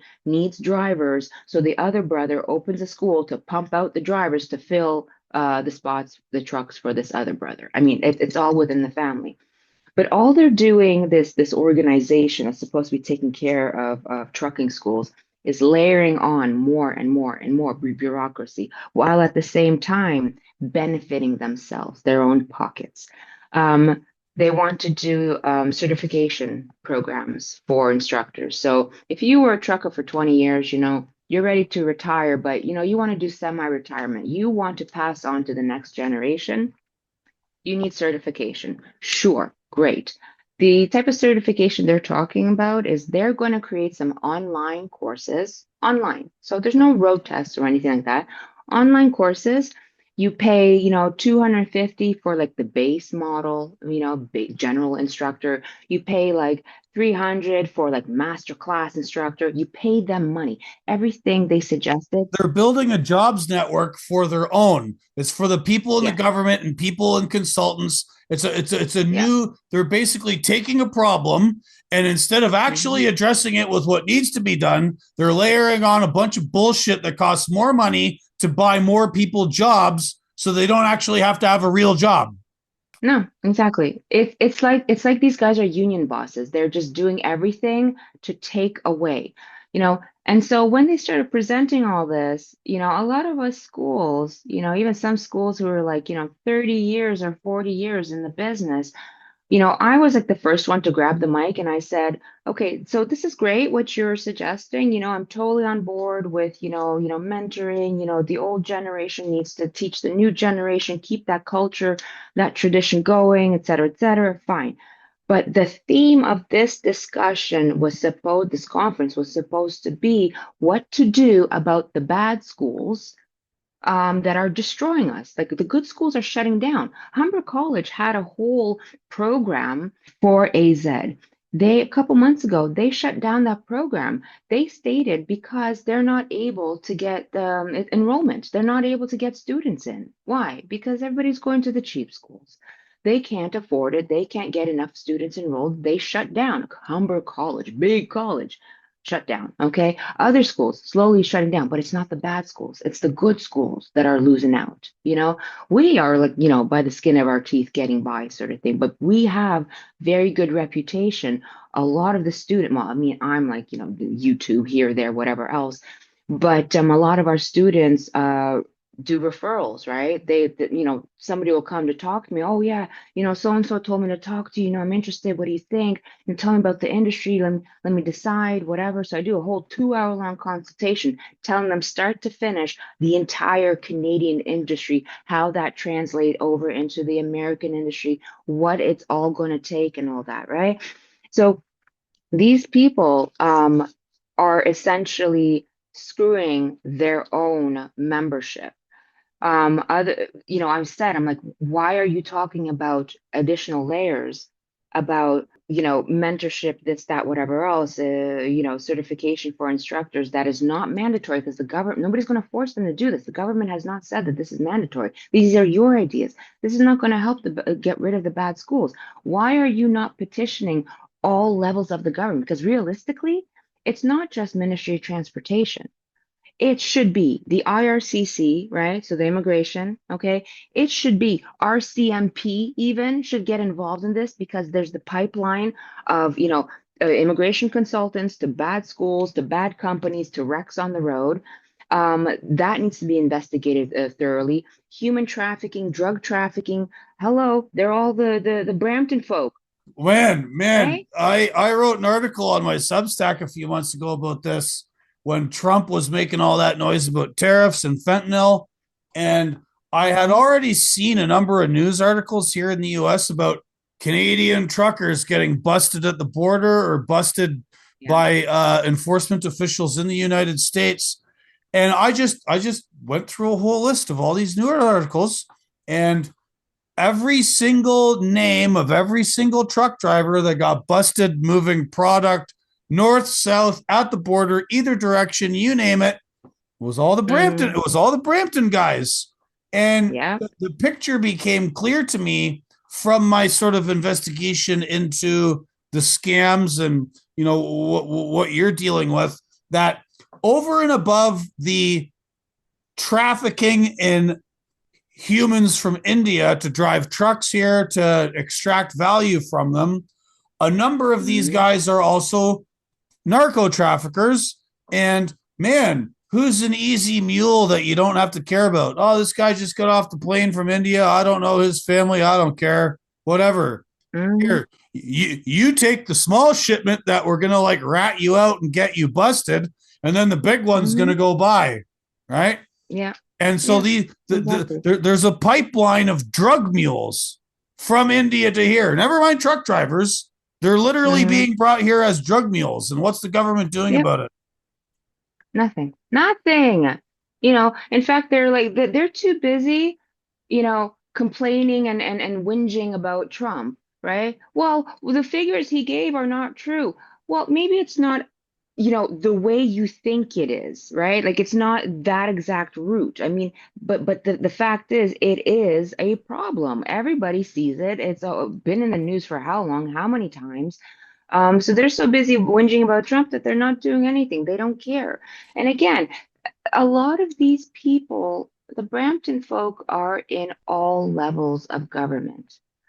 They are in the IRCC, stamping, approvals for these visa. They are in various companies, the recruitment forms. They are in the schools. They're everywhere pulling through their own. They are petitioning the government. In fact, the OTA, Ontario Trucking Association, I'm damn certain, like they're more so looking out for the carriers. I'm damn certain that they have been essentially bought out, because from what I could see, the way that Jeff kept apologizing, sorry, I don't mean to be politically incorrect. Like he was mincing his words. He's trying to like, He's being a kind fucking of, coward, whoever he is. yeah, he's pussyfooting around it, hardcore pussing around it because he knows that this is his paycheck essentially because they've gotten themselves into everywhere. It is a web. That is why it's not just the Ministry of Transportation. You got to get the RCMP. You got to get not just law enforcement, whatever the immigration, the deportation, border control. Everybody get everybody in on this to clean this up. Nobody's going to want to do that. The web is too tight knit. Like it is so intertwined throughout all of Canada. How are you going to pull this apart? You can't. You know, there's a lot of them that, some of the bigger carriers, they did a lot of scams to buy these trucks, kept buying trucks, buying trucks. They filled the trucks with all their own people for pennies. They weren't paying the financing companies and all that their dues. Financing companies, took them to court. Like it's all over. Like for example, if you go on Truck News, Canadian information about the trucking industry, they wanted to go into bankruptcy, wanted to take their trucks back. They were saying like, we came to like impound our trucks, take our trucks back. They purposely blocked off the trucks. They literally condensed like, like about 150 200 trucks into one little tight part of the yard so that you couldn't get in, you couldn't find the trucks, like all the stuff they're doing. Finally took them to court, and the courts kind of sided with the company, said, okay, fine. So these guys will get rid of them, let the original company who built, or the original family, the same family from Brampton who built this company, let them buy it back for how many billions of dollars. But that's the whole thing, billions. We're dealing with an industry that's billions and trillions, whether it be trucks or drugs or whatever it is. This is what's going on. How are you going to pull that apart?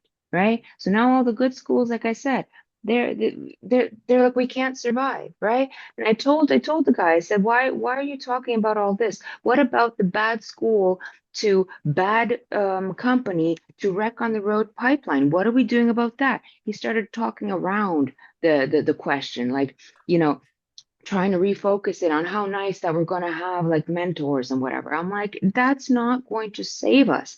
Finally, one guy who was again in the industry for like 30 years, he's like, listen, everything you're saying is going to cost me money. I already can barely survive. My school's going to shut down if you don't do something. All this stuff, it's really great. It's a pipe dream. It's, maybe one day it'll be implemented. But what about for right now? Schools are dropping like flies, the good ones, because we pay our instructors well, right?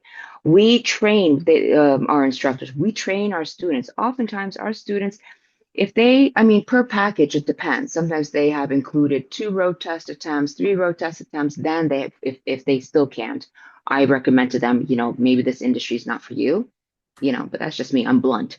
But no, I've told them so many times, like, no, no, this is see, it's not for everyone. We need we need more blunt people. We need a return to They don't reality, exist. right? Like everyone, Yeah, as you say, yeah. people have to pussyfoot around things. It's like, no, this is Hmm. material reality. This is what's actually happening, Hmm. and let's Hmm. speak about it like it is. And Yeah. who cares whose feelings get hurt? Like I'm gonna fill you in on something I'm dealing with here in the United States now, right? I really love your comment Hmm. about being blunt. I I have found myself in this position where I started the Substack. I've been writing about trucking now. I've been published in Newsweek and a bunch of like big name online magazines, and there are people who are willing to listen to me. But then the really big Hmm. guys, like the really big mainstream media, oh man, I can't get an answer out of them. And I had a lady from Time Magazine who I was supposed to talk to about some new thing she was going to write about trucking. She had written at least one article about trucking that was good for mainstream media. She got it right, and fair play to her. So we are Yeah. emailing back and forth. And then I send her an email about this interview I did with these guys in Arkansas who are trying to like figure out this insourced migrant labor problem in trucking, and Right. the no longer enforcing English standards and all the problems this is Hmm. causing in the United States. Yeah. This chick emails me back and says, I'm not talking about immigrants and trucking. Like just shut it down immediately. Right. And then I've had people on Twitter say, well, yeah, we can all admit that Amazon's bad, but you can't talk about other people like this. I'm like, I'm not talking about another person like this. I'm talking about a system. And that system exploits Hmm. these people at our expense and causes these accidents. But like Yeah. our zeitgeist, our current modern culture has been so Hmm. brainwashed into thinking that any discussion that involves immigration or groups of people from outside of North America, that's just Hmm. verboten. Unless you're speaking about it in absolutely glowing terms about how you're helping save the world, nobody wants to know. Hmm. Nobody wants to acknowledge the downsides, right? Yeah. Nobody wants to Yeah. acknowledge that hey, you get into a hilly part of the world like California or Pennsylvania, and all the signs telling you about the downgrades and your runaway ramps and like what gear you're supposed to be in, and you have to pull over and check your brakes. All of that's in English. Sorry. Mhm. Oh, by the way, did you take any courses on how to drive in the mountains? The guy I interviewed earlier this week, his whole school specializes in teaching people how to drive in the mountains. Right. Are all any of these Brampton guys learning how to speak English, much less being taught how to drive in the mountains? Never mind driving the mountains, drive in general. Have you seen those videos of like what the roads are like where they're from? All the trucks, buses, everything, they're so beaten up. There's like scrapes and dents and this and that. And it was a YouTube video. I gotta send it to you. It was a YouTube video. I think it was some South American guy was doing kind of a tour talking about various problems in India. And he was talking about the traffic. He said he was doing interviews and stuff. He said one of the things is because they're constantly blaring their horns, constantly, the population has hearing loss. Okay. So then the other problem is because everybody's blaring their horns because there's so many vehicles, the infrastructure is not there for proper roads, and nobody's really paying attention to what's going on. Um, there's so many vehicles on the road, and everybody's blaring their whole horns at the same time. You don't know who's blaring at who, so they just start pushing each other, right? Just a bus will just like push it along, just give it a nudge. So now we're blaring horns. Now we're pushing each other around. And every bus, every vehicle, every truck, everything is banged up to all hell. And he was asking, he's like, well, how come you don't fix it? Fix the dent, spot of paint, something, windows busted open. Why don't you fix the window? They're like, why? Tomorrow's going to happen anyways. You know, this is their mentality. This is where, if they get their license, this is on the type of streets that they learn how to drive. And then I don't know how it is everywhere, but in Ontario, all you have to do is go to one of those drive test centers, produce your license from whichever country, right? Produce some sort of letter from the Ministry of Transportation there, confirming that it's a valid license or it's still active, right? It's not been expired or taken away or anything. Do the knowledge test on the computer in your own language, the multiple choice questions to get the learner's permit. And then right away, you're able to book a road test for the full license. Now, the road test is not like the G2 road test, if you remember G2 and G and all that. The G road test is like 15 minutes. You're not really checking anything in. So now these people have a license to drive our streets. Okay. Then, as soon as you have that G license, that same day, you can go get the medical form filled out. Take it to Drive Test Center, give it to them, ask for the Class A knowledge test, and there you go. Now you have a learner's permit for trucks. All within one day, you can get all this done when this is their driving style. This is how they were driving back home, right? So nobody considers that. And that's one thing that I was telling you that, you know, a lot of our students, because of where we are, a lot of the Soviet guys from back in the day, we all came to this general community, right? We've got some of our Eastern European delis and whatever else here, some of our own food, but it's majority Canadian, right? So we're just a little sprinkling here and there. But a lot of these guys who come over, especially most recently, they were truck drivers or some sort of commercial vehicle drivers throughout Europe. Now, if we think about the landscape of Europe, they've got the mountains, they've got the winter, they've got worse winters in Norway and whatever else. They've got climates worse than anything that we have here in the US. I mean, okay, they don't have hurricanes or tornadoes or any of that sort of stuff. But when it comes to mountains, hot weather, cold weather, within one day, you're from snow to excruciating heat. They've experienced all this, so they're bringing some sort of experience. These other people are not bringing that experience. All these things should be taken into account, right? So a truck driver there's one. He somebody gave him my contact and he was in Poland, so he's working in a company in Poland. He's been a truck driver throughout Europe for 3 years now. I mean, literally hitting every single country on the European continent. Somebody gave him my contact. He reached out to me via WhatsApp and he says, well, listen, I've been granted the visa to come to Canada. I want to continue my trucking career. I've been doing this for 3 years and it's great, so what's the process, So I told him everything, essentially brought him over here. This guy was learning in the winter, right? So I told him that you have to start from scratch. So you're going to have to do the G1, the learner's permit for car.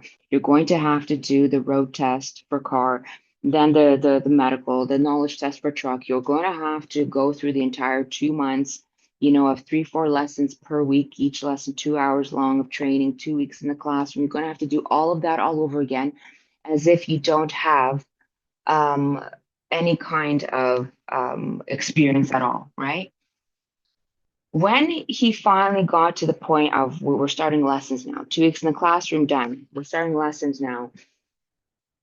We didn't have to teach this guy anything except for the English, so the pre-trip inspection, coupling, all of that sort of stuff, where we had to teach him the English, explain what it is, what these words mean, and all of that sort of stuff. He had some grasp. He's a young guy, so he had some grasp, right? Because again, in Europe, you have to think another thing in Europe. You'll have signs that are in the actual native language, but you'll have signs for tourists in English. English is like a worldwide phenomenon. You'll always find someone in English. So a lot of them do know a few words in English, something enough to kind of get across their general idea or how to read a sign, where they're going, whatever else. This guy, when it came to driving, no problems at all. Literally just sat there like I'm going for a joyride. Okay. When it came to backing, 2 minutes slipped in, like just slipped right in. Okay, I almost got graphic, but slipped right in. you know, I get the only thing. Stop myself. I am at work after all. I don't know who's listening at the door. But yeah, it was just all he had to be taught was again with the English, and then for 2 months he was learning and everything. Passed first go, no problem, great marks, and companies already snatched him up. So there's different when it comes to immigrants. There's different levels of immigrants. But I'll tell you another thing. I mean, don't think that I'm all for like my community. They're not my community. I mean, I was born there, but what does that mean? I mean, if I was born in a stable, it doesn't mean I'm a horse. Like it is, but it isn't. The There is a lot of corruption in the Eastern European community. Yes. Also, the Soviet Union is not just there's like the Southerners, the Northerners, the Easterners, the Westerners. We all know about each other. They all have their own little characters. They're some of them are we were like, okay, be careful of those people because they're the sneaky kind. They're like the gypsy kind. Be careful of those people. There's those people. There's it was one nation, but not really, and it remains that way. There is a lot of corruption in Eastern Europe, such that there are places in Eastern Europe that you can pay to get a license, just a standard, car driver's license. Come over to Canada, show your driver's license, right? Go through that same process, and now you have never driven a car in your life, and all of a sudden you are, driving on our streets. It's that easy for so many different kind of countries to do that. This is why it's not just trucks on the road that are just flipping all over the place. It's everything on our roads right now. People don't know what to do. A little bit of rain falls, traffic jams everywhere. People are terrified. Snow, that's it. They're losing their shit. Oh my God, what is this falling out of the clouds? Yeah, Everybody's terrified to drive now. I should make note of this more often to defend my fellow truckers, at least the good ones, the properly trained ones, the guys that appreciate it and treat it with the import and professionalism the job is due. Most of them are pretty Mhm. good. Until recently, when truck crash statistics started changing, you know, Mhm. 80 to 85% of collisions involving cars and trucks was the fault of the car driver most of the Mhm. time, right? Yeah. That's starting to change because of these immigration dynamics and the utter decrepitude of our training systems. So you're in a truck driving school, and one of the methods I think we can fix this is by changing the rules by which you get a license. I've been talking about this for years. I've met a lot of pushback from some of the usual suspects and some people that do have legitimate concerns about how a system like this would operate. But I've suggested to many people that we should do it like Australia and New Zealand and have graduated truck licensing, right? That's one So thing they were talking about. Yeah, OTA was talking about graduated licenses. Yeah. were they at this thing you were just at? Well, last year they were talking about it. Endorsements, graduated licenses. Yeah. Yeah, because in Yeah. Australia and New Zealand, you have to do 1 year on a straight job. So like Hmm. class B or D, I should say, class D. Hmm. And in America, they would call it a CDLB. And so you have that for a year, and then you go drive a Hmm. dump truck, local delivery truck, something. You get some experience on the road with a larger vehicle, but with no trailer. Then Hmm. after a year of that, you go and do your road test for pulling a trailer. And then when you get up into like B trains and doubles and all that, that's another license after that. And then that way, Hmm. nobody's just showing up here from India or Ethiopia or Uzbekistan or the Ukraine or wherever and waltzing into the MTO and getting their license, as soon as they get here, right? Or Yeah. going to Yeah. a dodgy truck driving school and paying $4,000 and have that all be seamlessly done, even though you don't speak the language and you have no experience. Just impose a graduated licensing system. Maybe you make some exceptions on the margins for the locals. Like if you're Hmm. some kid in Saskatchewan, where Saskatchewan and Alberta, you used to be able to get your car license when you were 14 or get your learner's permit because they needed kids to work on the farm and drive farm trucks and tractors. And you had Right. experience and you grew up around this stuff. Okay, cool. You have like some verifiable equipment operation experience as a kid. Sweet. Hmm. You get to bypass that requirement. Just got off the plane from Amritsar?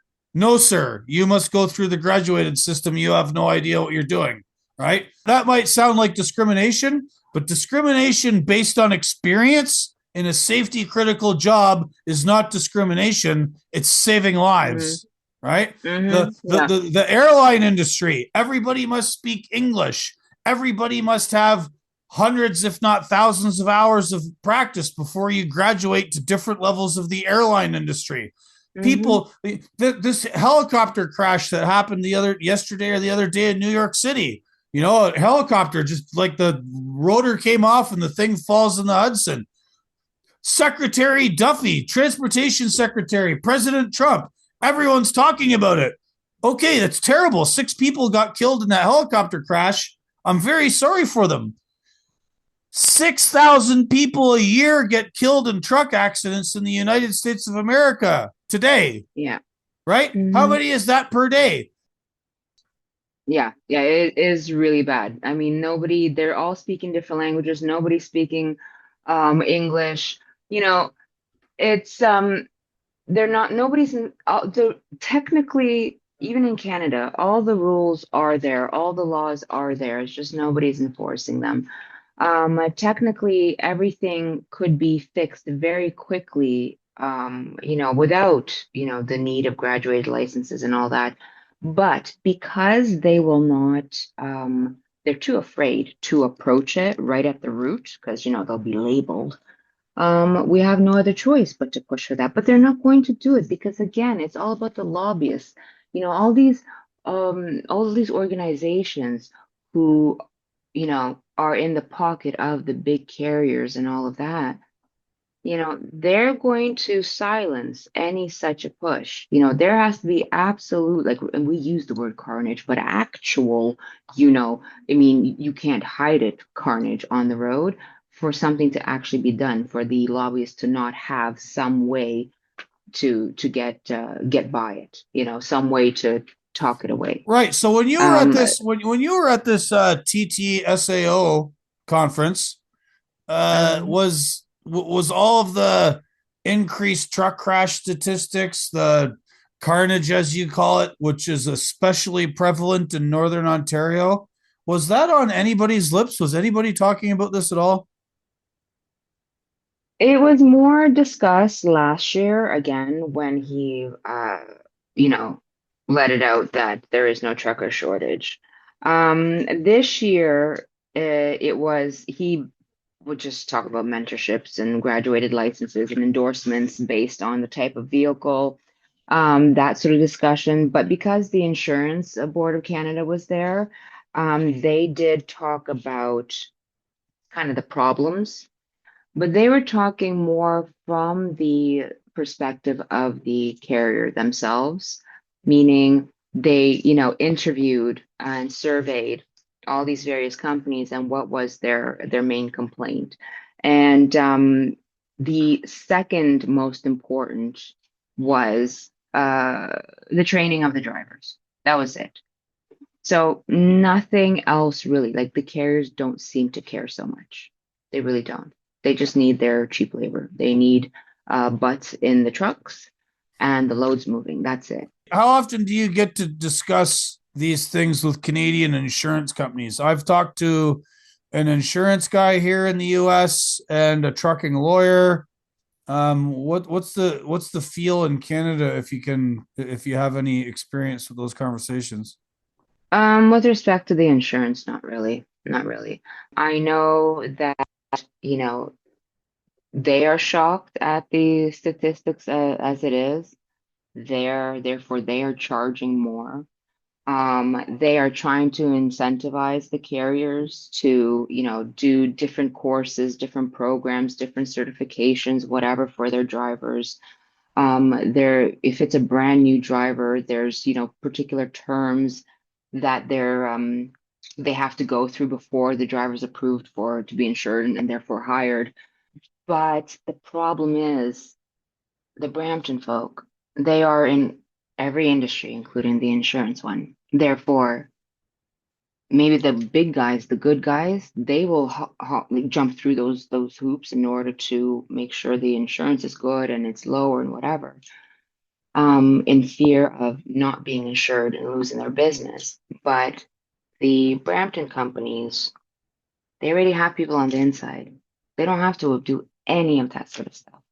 And even then, they have loopholes. It's, maybe we'll do, half our team will be insured, or, half our team is insured, half our team is not insured because they're all using each other's licenses. You don't know who's who.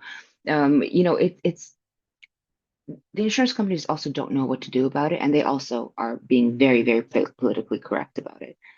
With respect to the actual road tests and stuff, as I was telling you, the Drive Test Center after that CBC Marketplace expose, they know the eyes are on them. So they're trying to. So first off, again, everybody, it was a circle jerk. The whole thing was just a circle jerk. They were all just patting each other on their back. Oh, we did surveys. Our customer satisfaction rate is 85%. Who are you surveying? Like they just, I mean, talk amongst each other. That's about it. They've hired somebody for like fraud mitigation now. Their examiners are now doing thorough police checks. So we're talking like fingerprints and everything. They've hired fraud officers. So they have 6 fraud officers now who will be just like randomly walking around, maybe going for a ride along, something like that. 6. The problem is 6 officers, 266 driving schools in Ontario. Okay. So how does that? And they only have 120 examiners too. So 120 examiners, 6 officers watching over those 120 examiners. But these drive test centers are all over Ontario. Like if you go on drivetest.ca and you can, find a road test center near me or whatever, or drive test near me, it will just show you the map of Ontario opens up and it's just like it's dots. I mean, you can't even see Ontario because it's just filled with dots. There's so many of them. So they're trying to show that they're doing something, but they're really not. There's still ways. There's still ways. And until there's some sort of body worn cameras or something like that, I don't know. This is all going to continue. And there's with this, because of this, there's nothing the insurance companies can do except keep continue trying to mitigate the situation by additional training courses, giving benefits to those carriers that do whatever programs, training, mentorship programs, whatever for their new drivers, that sort of stuff. Or new ones, brand new, just can't get hired if they don't do that. That's why I push all of my guys towards the 200-hour program. It's got everything: professional drivers improvement course, air brake adjustment, air brake endorsement. I mean, there's like online training, 22 chapters of on-the-job training. It's a full complete package. But as long as nothing is mandatory, nothing is standard, we're going to continue having these problems because there's going to be the Brampton crew who are going to find all the loopholes, find every way to go around it to meet their ends, to do what they want to do, which is cheap loads, cheap labor, muling drugs around, all that sort of stuff. It's all going to continue. Nothing's going to work otherwise. Nothing's going to change otherwise. So all of this, it's just that's the other thing. Apparently, they said after I complained, I'm like, where's the government on this? Why isn't the government here? Last year, we had Ministry of Transportation, the Deputy Minister of Transportation, who came and for 20 or 30 minutes talked about toilets. So there's not enough. Biggest complaint in Canada, there's not enough truck stops and whatever else, and en routes and whatever else throughout Canada. So 30 minutes talked about toilets and then ran off. This year, nobody. Well, we invited Doug Ford, but he didn't respond. Why do you need Doug Ford? What's Doug Ford going to do? You know, that's not the right body of government. Like, they're not trying. They're not trying. They're just trying to show off, and that's it. And people are going to continue dying. There's no fixing this unless this political correctness goes away. But there's too much corruption on all levels right now. That's the problem. Far too much corruption. And again, it's in Europe now too, because Europe opened its borders.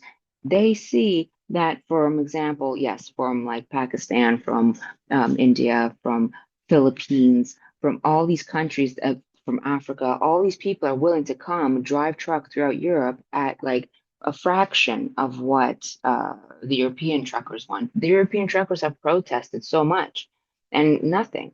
It's all about cheap labor. Worldwide, we've got slavery and nobody wants to admit it. No, and it's extremely frustrating to me because I see what's coming in the future, right? Because they're trying to automate us away, and you see Mm, these companies that are building these driverless truck systems, and they're referencing the truck driver shortage. So they're passing off lies to their investors to get money to build these yeah. systems. And it's like between now and I'll grant it to them. Maybe they do develop these systems. What do I know? I'm not a tech guy. I don't know anything about robots. I don't know anything about lidar. I'm trying to learn about it. But Mhm. let's just say in 5 years they flip the switch, boom, like 80% of the trucks on the road are now automated. Okay, cool. But between now and then, I'm just gonna have my job taken away by insourced labor gangsters that are paying Yeah. near slaves pennies on the dollar, and I have to be Hmm. unemployed. I can't do what my Hmm. dad and my grandpa did to service, the forces of like globalization and worldwide corporatism. Like, fuck you, you know? I feel like they're trying to generate a trucker shortage exactly for these purposes because again, everything they're talking about doing, like I mean, again, particularly like in Ontario with this association, the OTA, other various entities, what they're talking about doing is there is no trucker shortage. There was no trucker shortage. I mean, technically there wasn't because trucker shortage, yeah, when they started firing truckers because they didn't want to get the jab, then okay, there was a little bit of a deficit. Um, but they're trying to generate one because everything they're doing is just further obstacles for people to even want to get into the industry. Nobody wants to anymore. There's no money in it anymore. There's no pride in it anymore. It's when we had the trucker protest in Ottawa, that was the last time that I remember everybody was just like, truckers are heroes, they're soldiers, they were just like, wow, Superman. After that, no. Now everybody's bitching, complaining about them. It's not what it used to be. And that's something that needs to be fixed, but it's not going to be fixed because they're trying to generate all this stuff. They're trying to increase the profits. So there won't be any real truckers. And that's the other thing. Real truckers, they want to be with the home with the family sometimes. These guys, like the Brampton folk, they don't give a shit. They are perfectly happy living in the truck full time. They literally don't have a house. If they have to get some mail, they're getting mail from like, whatever company they work for, that's the head office there. They are happy at a different level of income, different level of living, different quality of life. They're perfectly fine to just live in a truck. And this is what they do. And listen, a lot of the Eastern European guys do that too. Well, I wouldn't say Eastern European guys, post-Soviet guys. I wonder how much of these guys, like, whatever, we all share a common humanity, and I don't want to like try and denigrate people for the conditions that they live in. I mean, obviously, it's not voluntary. Some of these guys are here on indentured servitude arrangements, but like Mm-hmm. they must have an objective. I remember there was another guy on Substack. He quit. There's very few truck drivers on Substack because it's kind of like a writing platform. Make of that what you Right. will. There's a couple of us, Mm-hmm. but a very tiny number, and I think I'm the biggest out of the bunch, or at least the most prolific. There was this one guy who was also from Toronto, and he was a lawyer, and he gave up being a lawyer to go truck driving, and he would write these substacks about his process of getting his license, going to work for this company, and there. He was talking more. He was describing more his journey out of being a lawyer into being a trucker. Fine. Mm-hmm.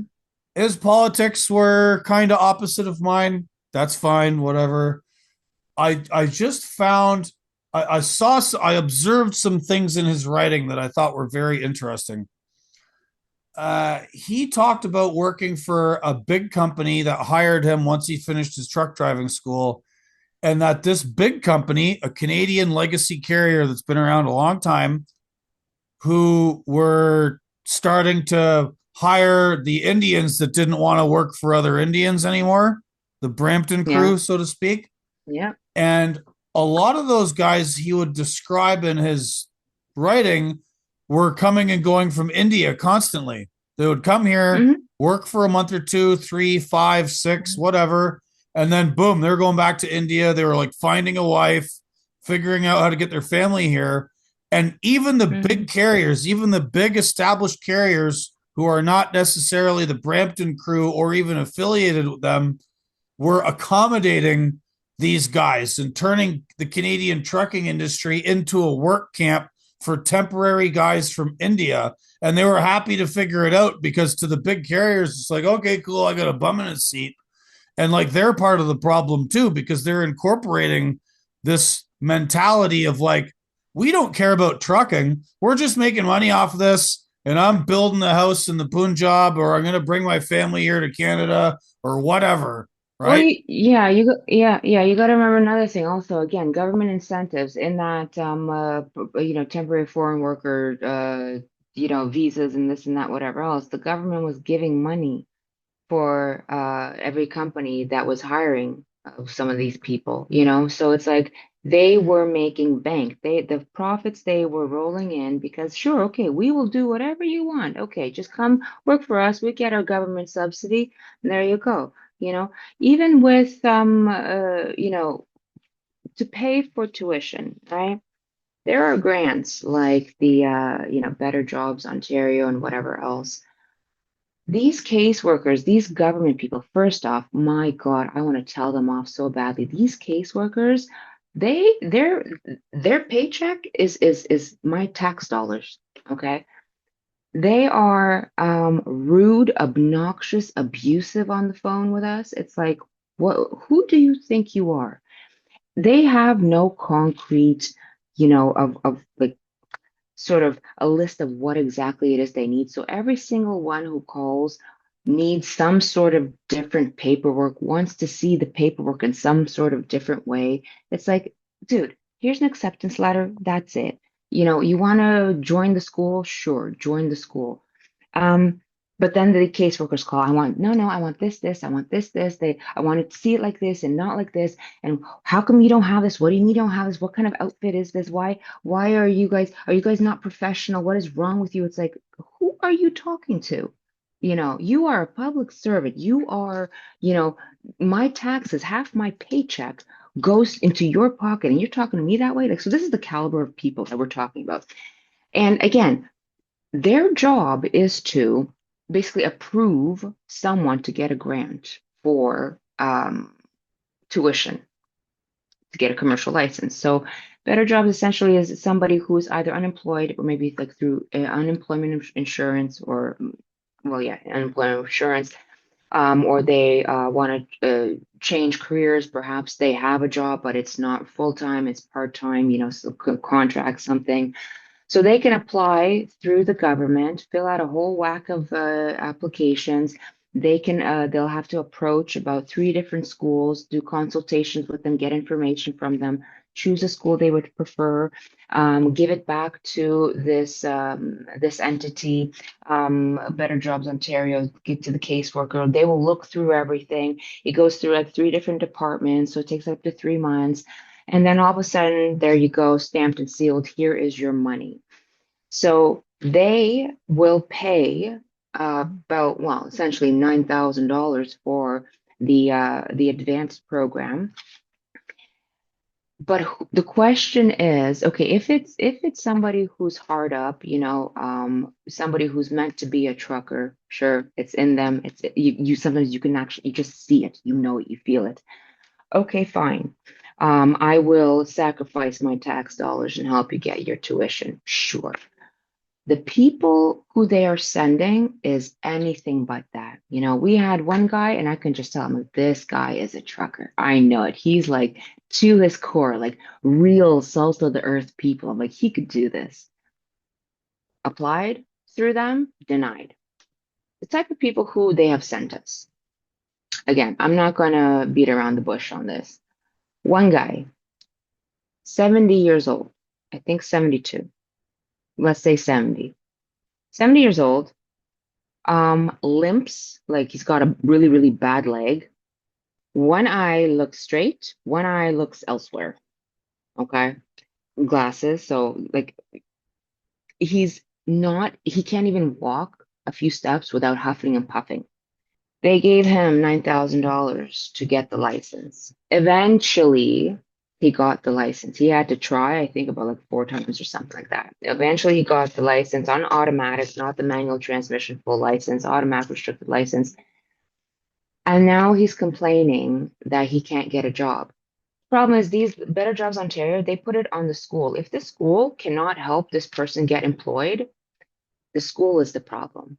Not the fact that they approved and sent a person who should be on, like, retired by now, who has poor health, who can't see properly, who can't get in and out of a truck barely.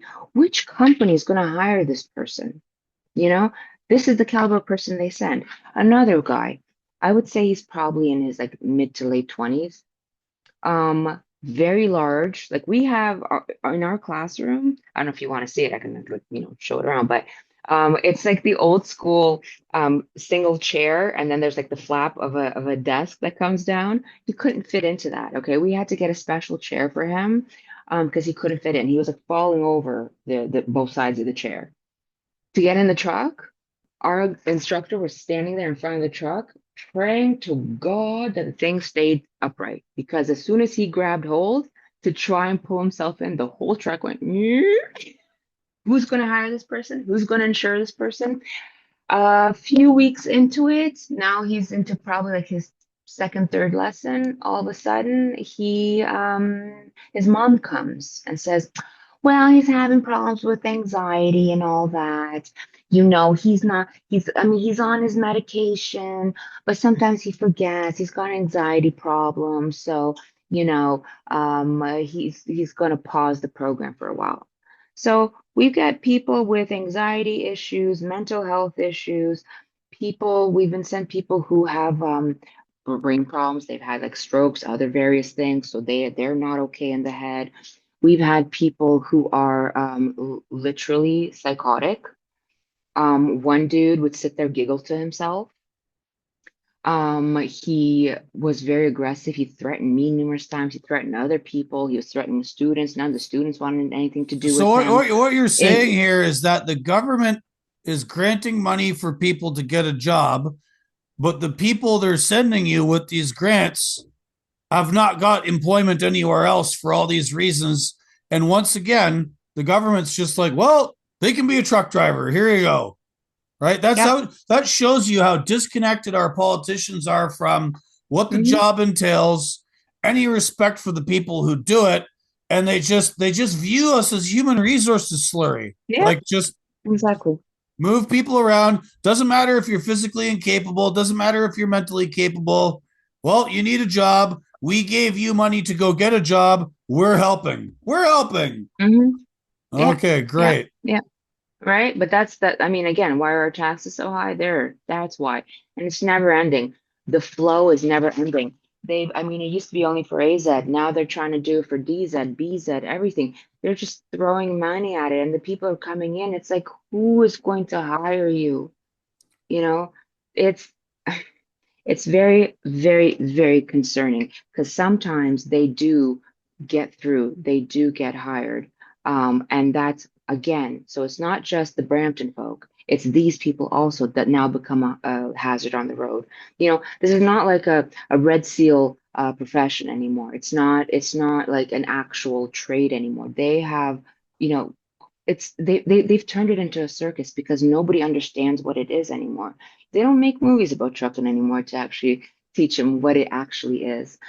So yeah, we're getting sick people, psychos, we're getting absolutely anybody. There is no quality control anywhere on any level of the trucking industry, of the transportation industry at all. There is no quality control. For the medical that you have to do, there's no blood tests. You can go to any doctor.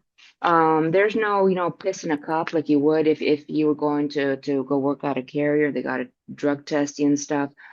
Most importantly, there's no psych tests. And between, again, I will share this. Um, when it comes to the psychology of a driver, there really does need to be psychological tests done in advance. I mean, sometimes people just snap, but sometimes there are signs, but something needs to be tested further because there are cultural deficiencies. So it's not necessarily psychological, it's more cultural. They don't know any different. But oftentimes there are deep-seated problems that only come out on the road. Them in, where's it, New Brunswick? Yeah, I believe it's New Brunswick. A very big carrier. They hired a lot of a particular type of person, not the Brampton sort. Um, Now they are, the drivers are aware that, you're not allowed to be on medications, like heavy medications in particular. One of the drivers was in like the group chats and was complaining that, guys, I'm not feeling right in the head. Now, this is a father, husband, two kids, truck driver. He's like, I'm not feeling okay in the head. Can you guys, I know I can't take any, go to the doctor and get some sort of prescription for this. Is there any like natural medicines, anything I can do to kind of help this out, kind of settle me down? And so in the group, they were talking about various like herbal stuff and whatever else. I don't mean herbal stuff like weed. I mean like, other things that you can do. It didn't work. This guy came back from a trip, suffocated his one kid to death. The other kid, because the suffocation didn't work, took a nail gun, finished him off. Yeah. And sent the photos to his wife who was at work at the time. When that happened, because it is a very, very big carrier, they managed to keep it all hush hush as to who, what, where, why, all of that sort of stuff. Plus, it's bloody grotesque. I mean, my God. But then they started doing psych tests on their drivers. Then they started like, so how are you feeling today? They were trying to like, tease out like what's going on, like how did this happen? What's going on in your head? So that's after the fact. But why don't we test this before the fact? That's a very good Before these things question. happen. No, that's great comment, Anna. Truck driving, especially long distance truck driving, involves a lot of social isolation. It involves a lot True. of solving your own problems. It involves Hmm. delays. It involves a lot of adversity, loading and unloading time you Hmm. don't get paid for, sitting in places waiting for an accident to get cleared off the highway, waiting for weather, Yeah. waiting for a backhaul, missing home, missing social events, missing friends, missing everything. And then in the last few Hmm. years, we've added technology, these little phones, these little satanic rectangles that further Yeah. atomize and isolate people into their own little things. And then you add the Hmm. immigration scams. So you add people Yeah. from other countries who are not from here, who have no friends here, who are in an indentured servitude program, possibly. They probably know at some level that they're being ripped off, and then probably haven't got laid in a long time if they're a dude. And now Hmm. they're driving a 80,000 or more pound truck down the road. And maybe they've Hmm. also got mental health problems, which get added in to all of the pre existing mental things you have to get over just to be a truck driver. Like, to be a Yeah. truck driver, you have to be, in addition to physically fit, you have to be a mentally strong person to deal with all Hmm. the shit that comes with being a truck driver. They don't Yeah. tell you That's a that. lot. Maybe your truck driving school teaches people that. I always tell people that, like, there's a phrase in trucking. It's not just a job, it's a lifestyle. That little Hmm. phrase is like a tweet. You have to unpack it. There's like a whole fucking novel that comes with that little phrase. It's not just a job, it's a lifestyle. That means all of this garbage you have to put up with just to get through the day, to get through the week, to get through the month, to get through years and years and years of social isolation and putting up with Hmm. everybody's bullshit, and then just being expected to deal with it as par for the course as a matter of your job. You can't take Hmm.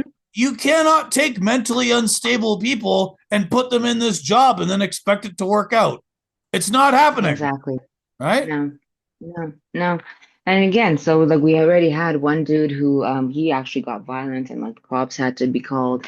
It's really, and then there are other ones who take advantage of this government grant stuff and that. And the schools, again, how are the schools managing to offer the, small, $4,000 for a program, but still surviving somehow? So we've hit on some points as how that is, but it's also government grants in that they will say to a student, oh, okay, so you want to go through like Better Jobs Ontario, right? Okay, so here's what we're going to do. Government, they pay the full amount. Okay, so for example, for our students, the on the actual ministry site, it's our program is 8,900 and something, whatever. The government will only pay the full amount. But for our students who are paying out of pocket, we'll do a discount, right? So it's like, let's say $8,700. They'll save like 200 something dollars, whatever else. What ends up happening is these other schools will say, okay, you know what? Come to my school, give me this money, and I will give you a kickback off of that. So you'll only pay the 4,000 that I'm requesting for the program, and you will get to keep the rest of the money, right? So if the if their actual in the ministry website, in the private career college's website, if it shows that their program is supposed to be 6,500, right? Um, the student comes with $6,500 from the government because the government actually gives the student the money, then they will get some money back from the school to say thank you for registering with us because the school still is making their bank, right? So again, it's just this absolute mess, and the government's involved with it too. How do you pick all of it apart? It's been going on for so long. layering more and more and more on top. How do you pick it apart? You can't. And even with this TTSAO, they are like union bosses. They are like a cartel, a mafia, something. Like they they are trying to work with the insurance companies and the carriers to force the carriers to only hire students who came out of a TTSAO certified or member school. Okay. Um, is that going to squeeze out the bad schools, the Brampton schools? No, because the Brampton companies, Brampton carriers don't care about that. So, Well, not only that, ev they'll just go buy a membership. They'll just figure out the scam, right? I mean, I would say like, yeah, that's a cartel. Nobody likes cartels. I like the idea of guilds, but guilds require everybody being on the same page and everybody being yeah. invested in the industry and the Mm-hmm. trade existing as such for a long time. And it's Mm-hmm. clear most of these Hmm. people are just in it for money. So like, I want to, Yeah. I've been talking with a guy about like how guilds work, and guilds and cartels are two different things. I would come back to the training thing. I don't think like making everybody a member of the TTSAO is going to work, right? Like, let me Yeah. give you an example of a cartelization of a development in trucking. So the Ministry of Transportation of Ontario and then there are other gangsters in Quebec.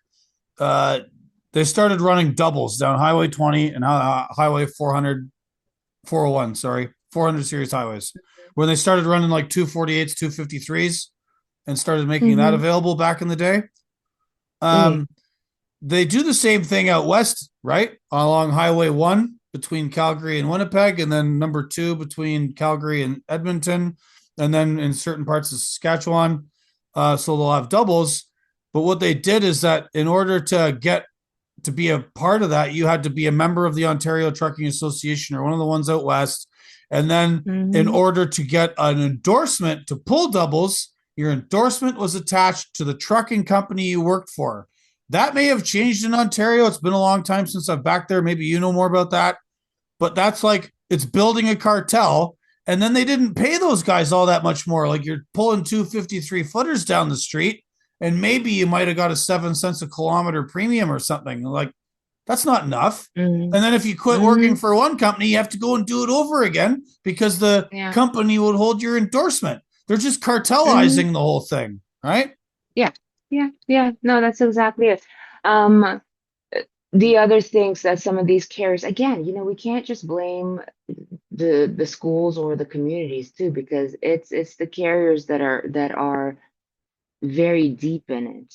They are sort of a lot of them are creating this mess, right? Because they are lobbying various government entities. They are creating schools. There are some companies that have their own schools, like out in the open, not like the Brampton, undercover type of stuff. I mean, out in the open. Yes, this is our company. This is our school. We hire people we train in our school, like whatever. That's wild.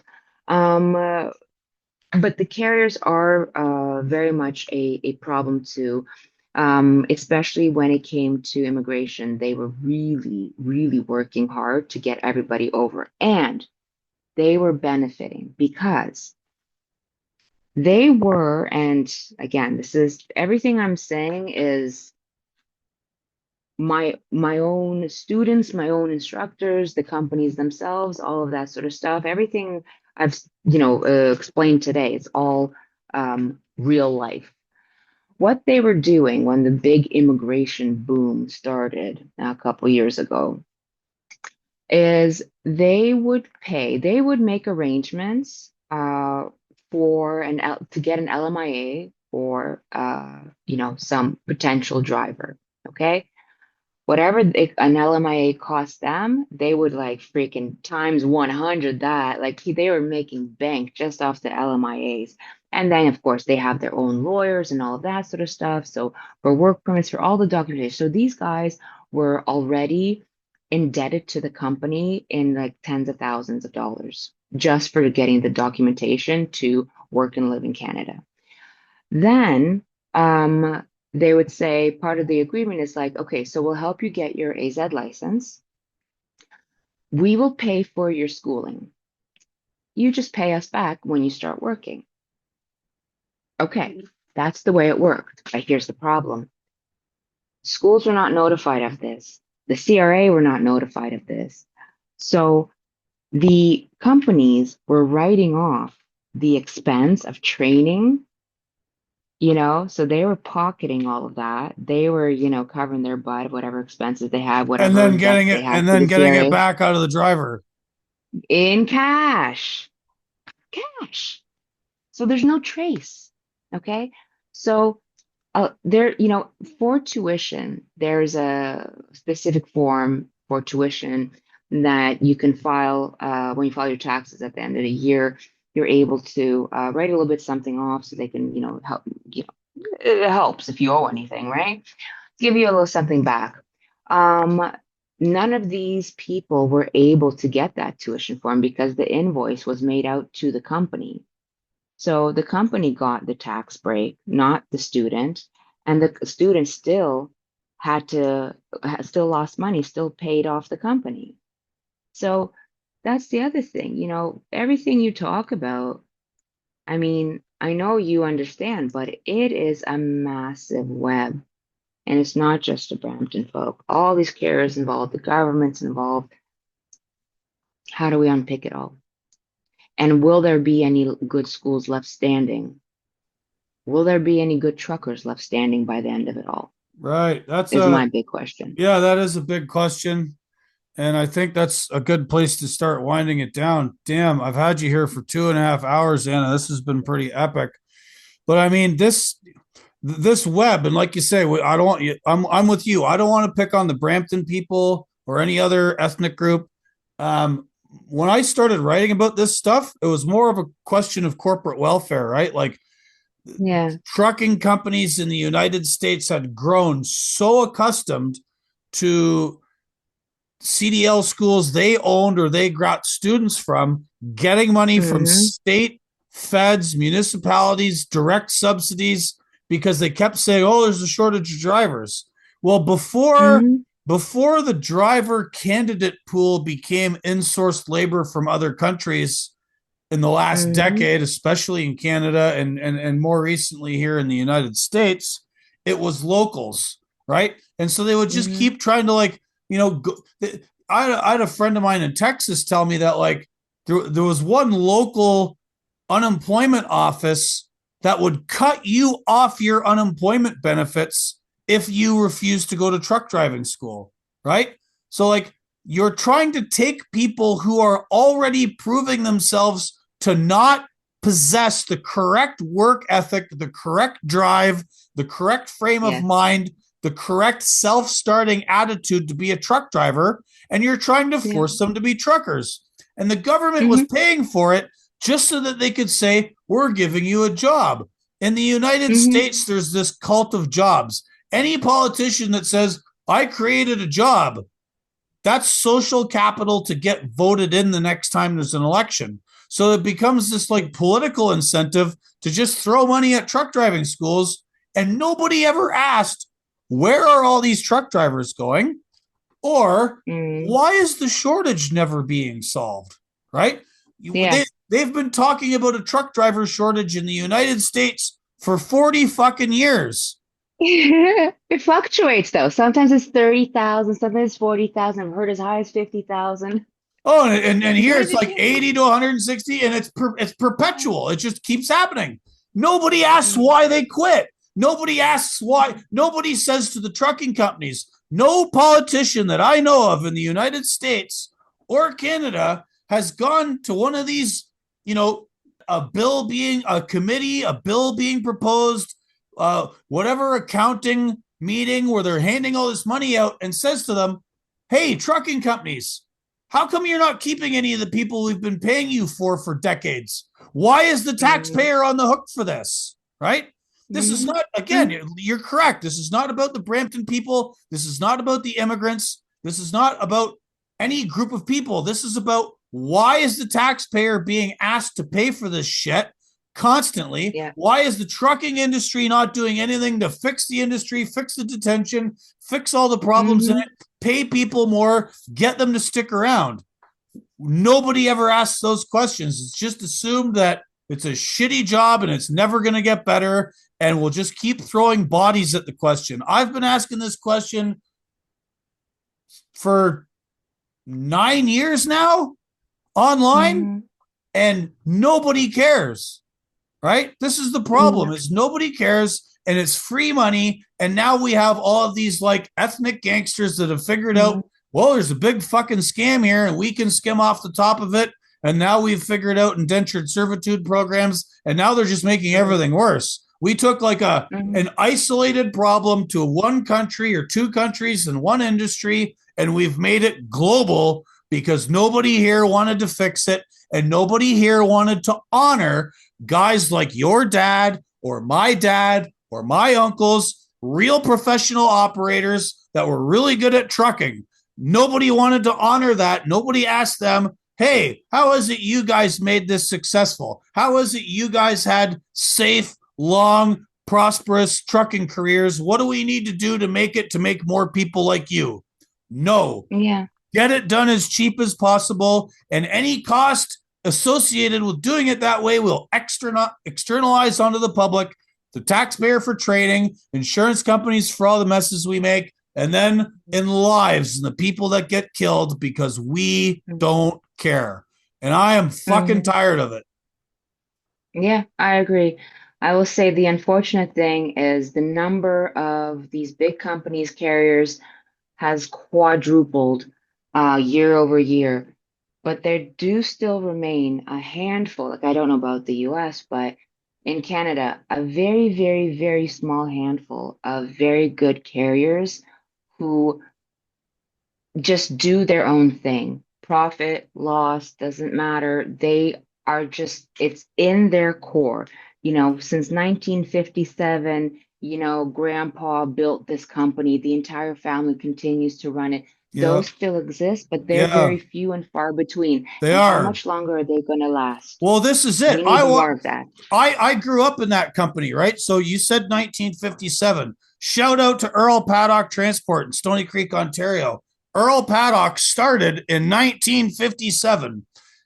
Hmm. Two of his sons still run the company. One of the other sons went and started another trucking company that's also awesome. That guy will probably listen to this. Hi, Marty, Packers Logistics Services. Those guys run tight ships, pay their people well, train their people well. They've got the special Yeah. sauce, and they are And going extinct, right? yes, yes, that's the problem. The good ones and the ones who are very picky. There's a company I know of that's so picky about who they hire. Literally, per week they'll have 6 to 8 applicants tested, thoroughly tested. We're talking about like a 4 hour test, interview, online questionnaires, the slight psych test, including road test, all of that. Their approval rate is only 4%. Only 4% they will actually accept into their company. They are that picky. But even they are just hanging on by the skin of their teeth because when how can you compete with slave labor? You can't. So a lot of these companies, I'm waiting for them to start shutting down, just like the good schools are shutting down. A lot of them have already begun. It's gonna get a little worse than it gets before it gets better, but I think it should get better, especially if we Uh, can all find ways to call out the bad schools. I And that's the wonder. one thing I would say. After with that conference, after I brought up the point where all everything you guys are saying is not going to help the situation. It's not going to close down the bad schools. Everything's going to continue. After that, the panel discussion said, and they looked right at me and I said, where's the government in all this? They're like, okay, guys, we all need to get loud. They literally said every last school, anything you see, any bad carrier, any bad school, whatever else, record it, report it. Every single level of government we have, most from the most local to the most high, Call, right. We have to get loud about this. Just simply petitioning them and talking to them and like, well, maybe la la la doesn't work anymore. We all have to get loud. The whole panel, all seven of them said, and everybody started clapping and cheering. So maybe with that respect, that some of these member schools, because they are being squeezed so much, maybe there will be some movement on it now. But again, while we remain politically correct in both our nations, it's not going to do anything. You have to get blunt. Got to get dirty. You know, people don't like Trump because he's a bit too gruff. Personally, I love it. I mean, spank me, daddy. Tell me everything bluntly, exactly how it is. That's what he's doing. Good. It's about time. I don't want platitudes anymore. People are losing jobs, companies are being destroyed and shut down. It's time to move. It's time to fix everything. So hopefully, if everybody gets loud, if you continue your work, all the schools start reporting and contacting all levels of government. I'm going to start contacting, I don't know, freaking border control, start deporting people. I don't know. Start doing something. That's all I know. Right. Well, maybe we'll send this podcast around to some folks. I think, if not politicians, certainly their underlings could listen to stuff like this on their way back and forth to work, and Mhm. maybe give some thought to this instead of like doing their, you know, administrative state, professional managerial circle jerks. Actually, speak to people on the ground that know what's going on and see it. um, I mean, it's hard to convince some of these folks again that everything has to be politically correct or within the sort of very narrow Overton window of allowable opinion. But Mhm. Anna, thank you so much. Like 2 hours and 47 minutes. You really rocked out here. Thanks, Gord. I got everybody messaging me. Where are you? Can you let me know when you're done?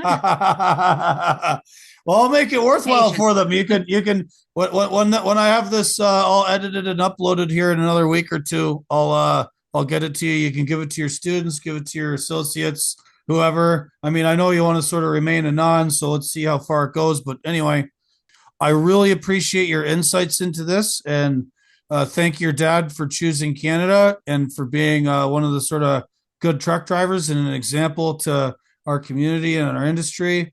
And I'm glad you're fighting the good fight back home in Ontario. That's very necessary. Thank you. Thank you. Thanks for everything you do, Gord. I'm going to keep reading your stuff, going to keep, well, all your stuff, and I'm going to keep supporting you, and I'll tell everybody else to do so also. It was a great chat. Thanks so much for having me on. Take care now. Yeah, thank you. Way of the road.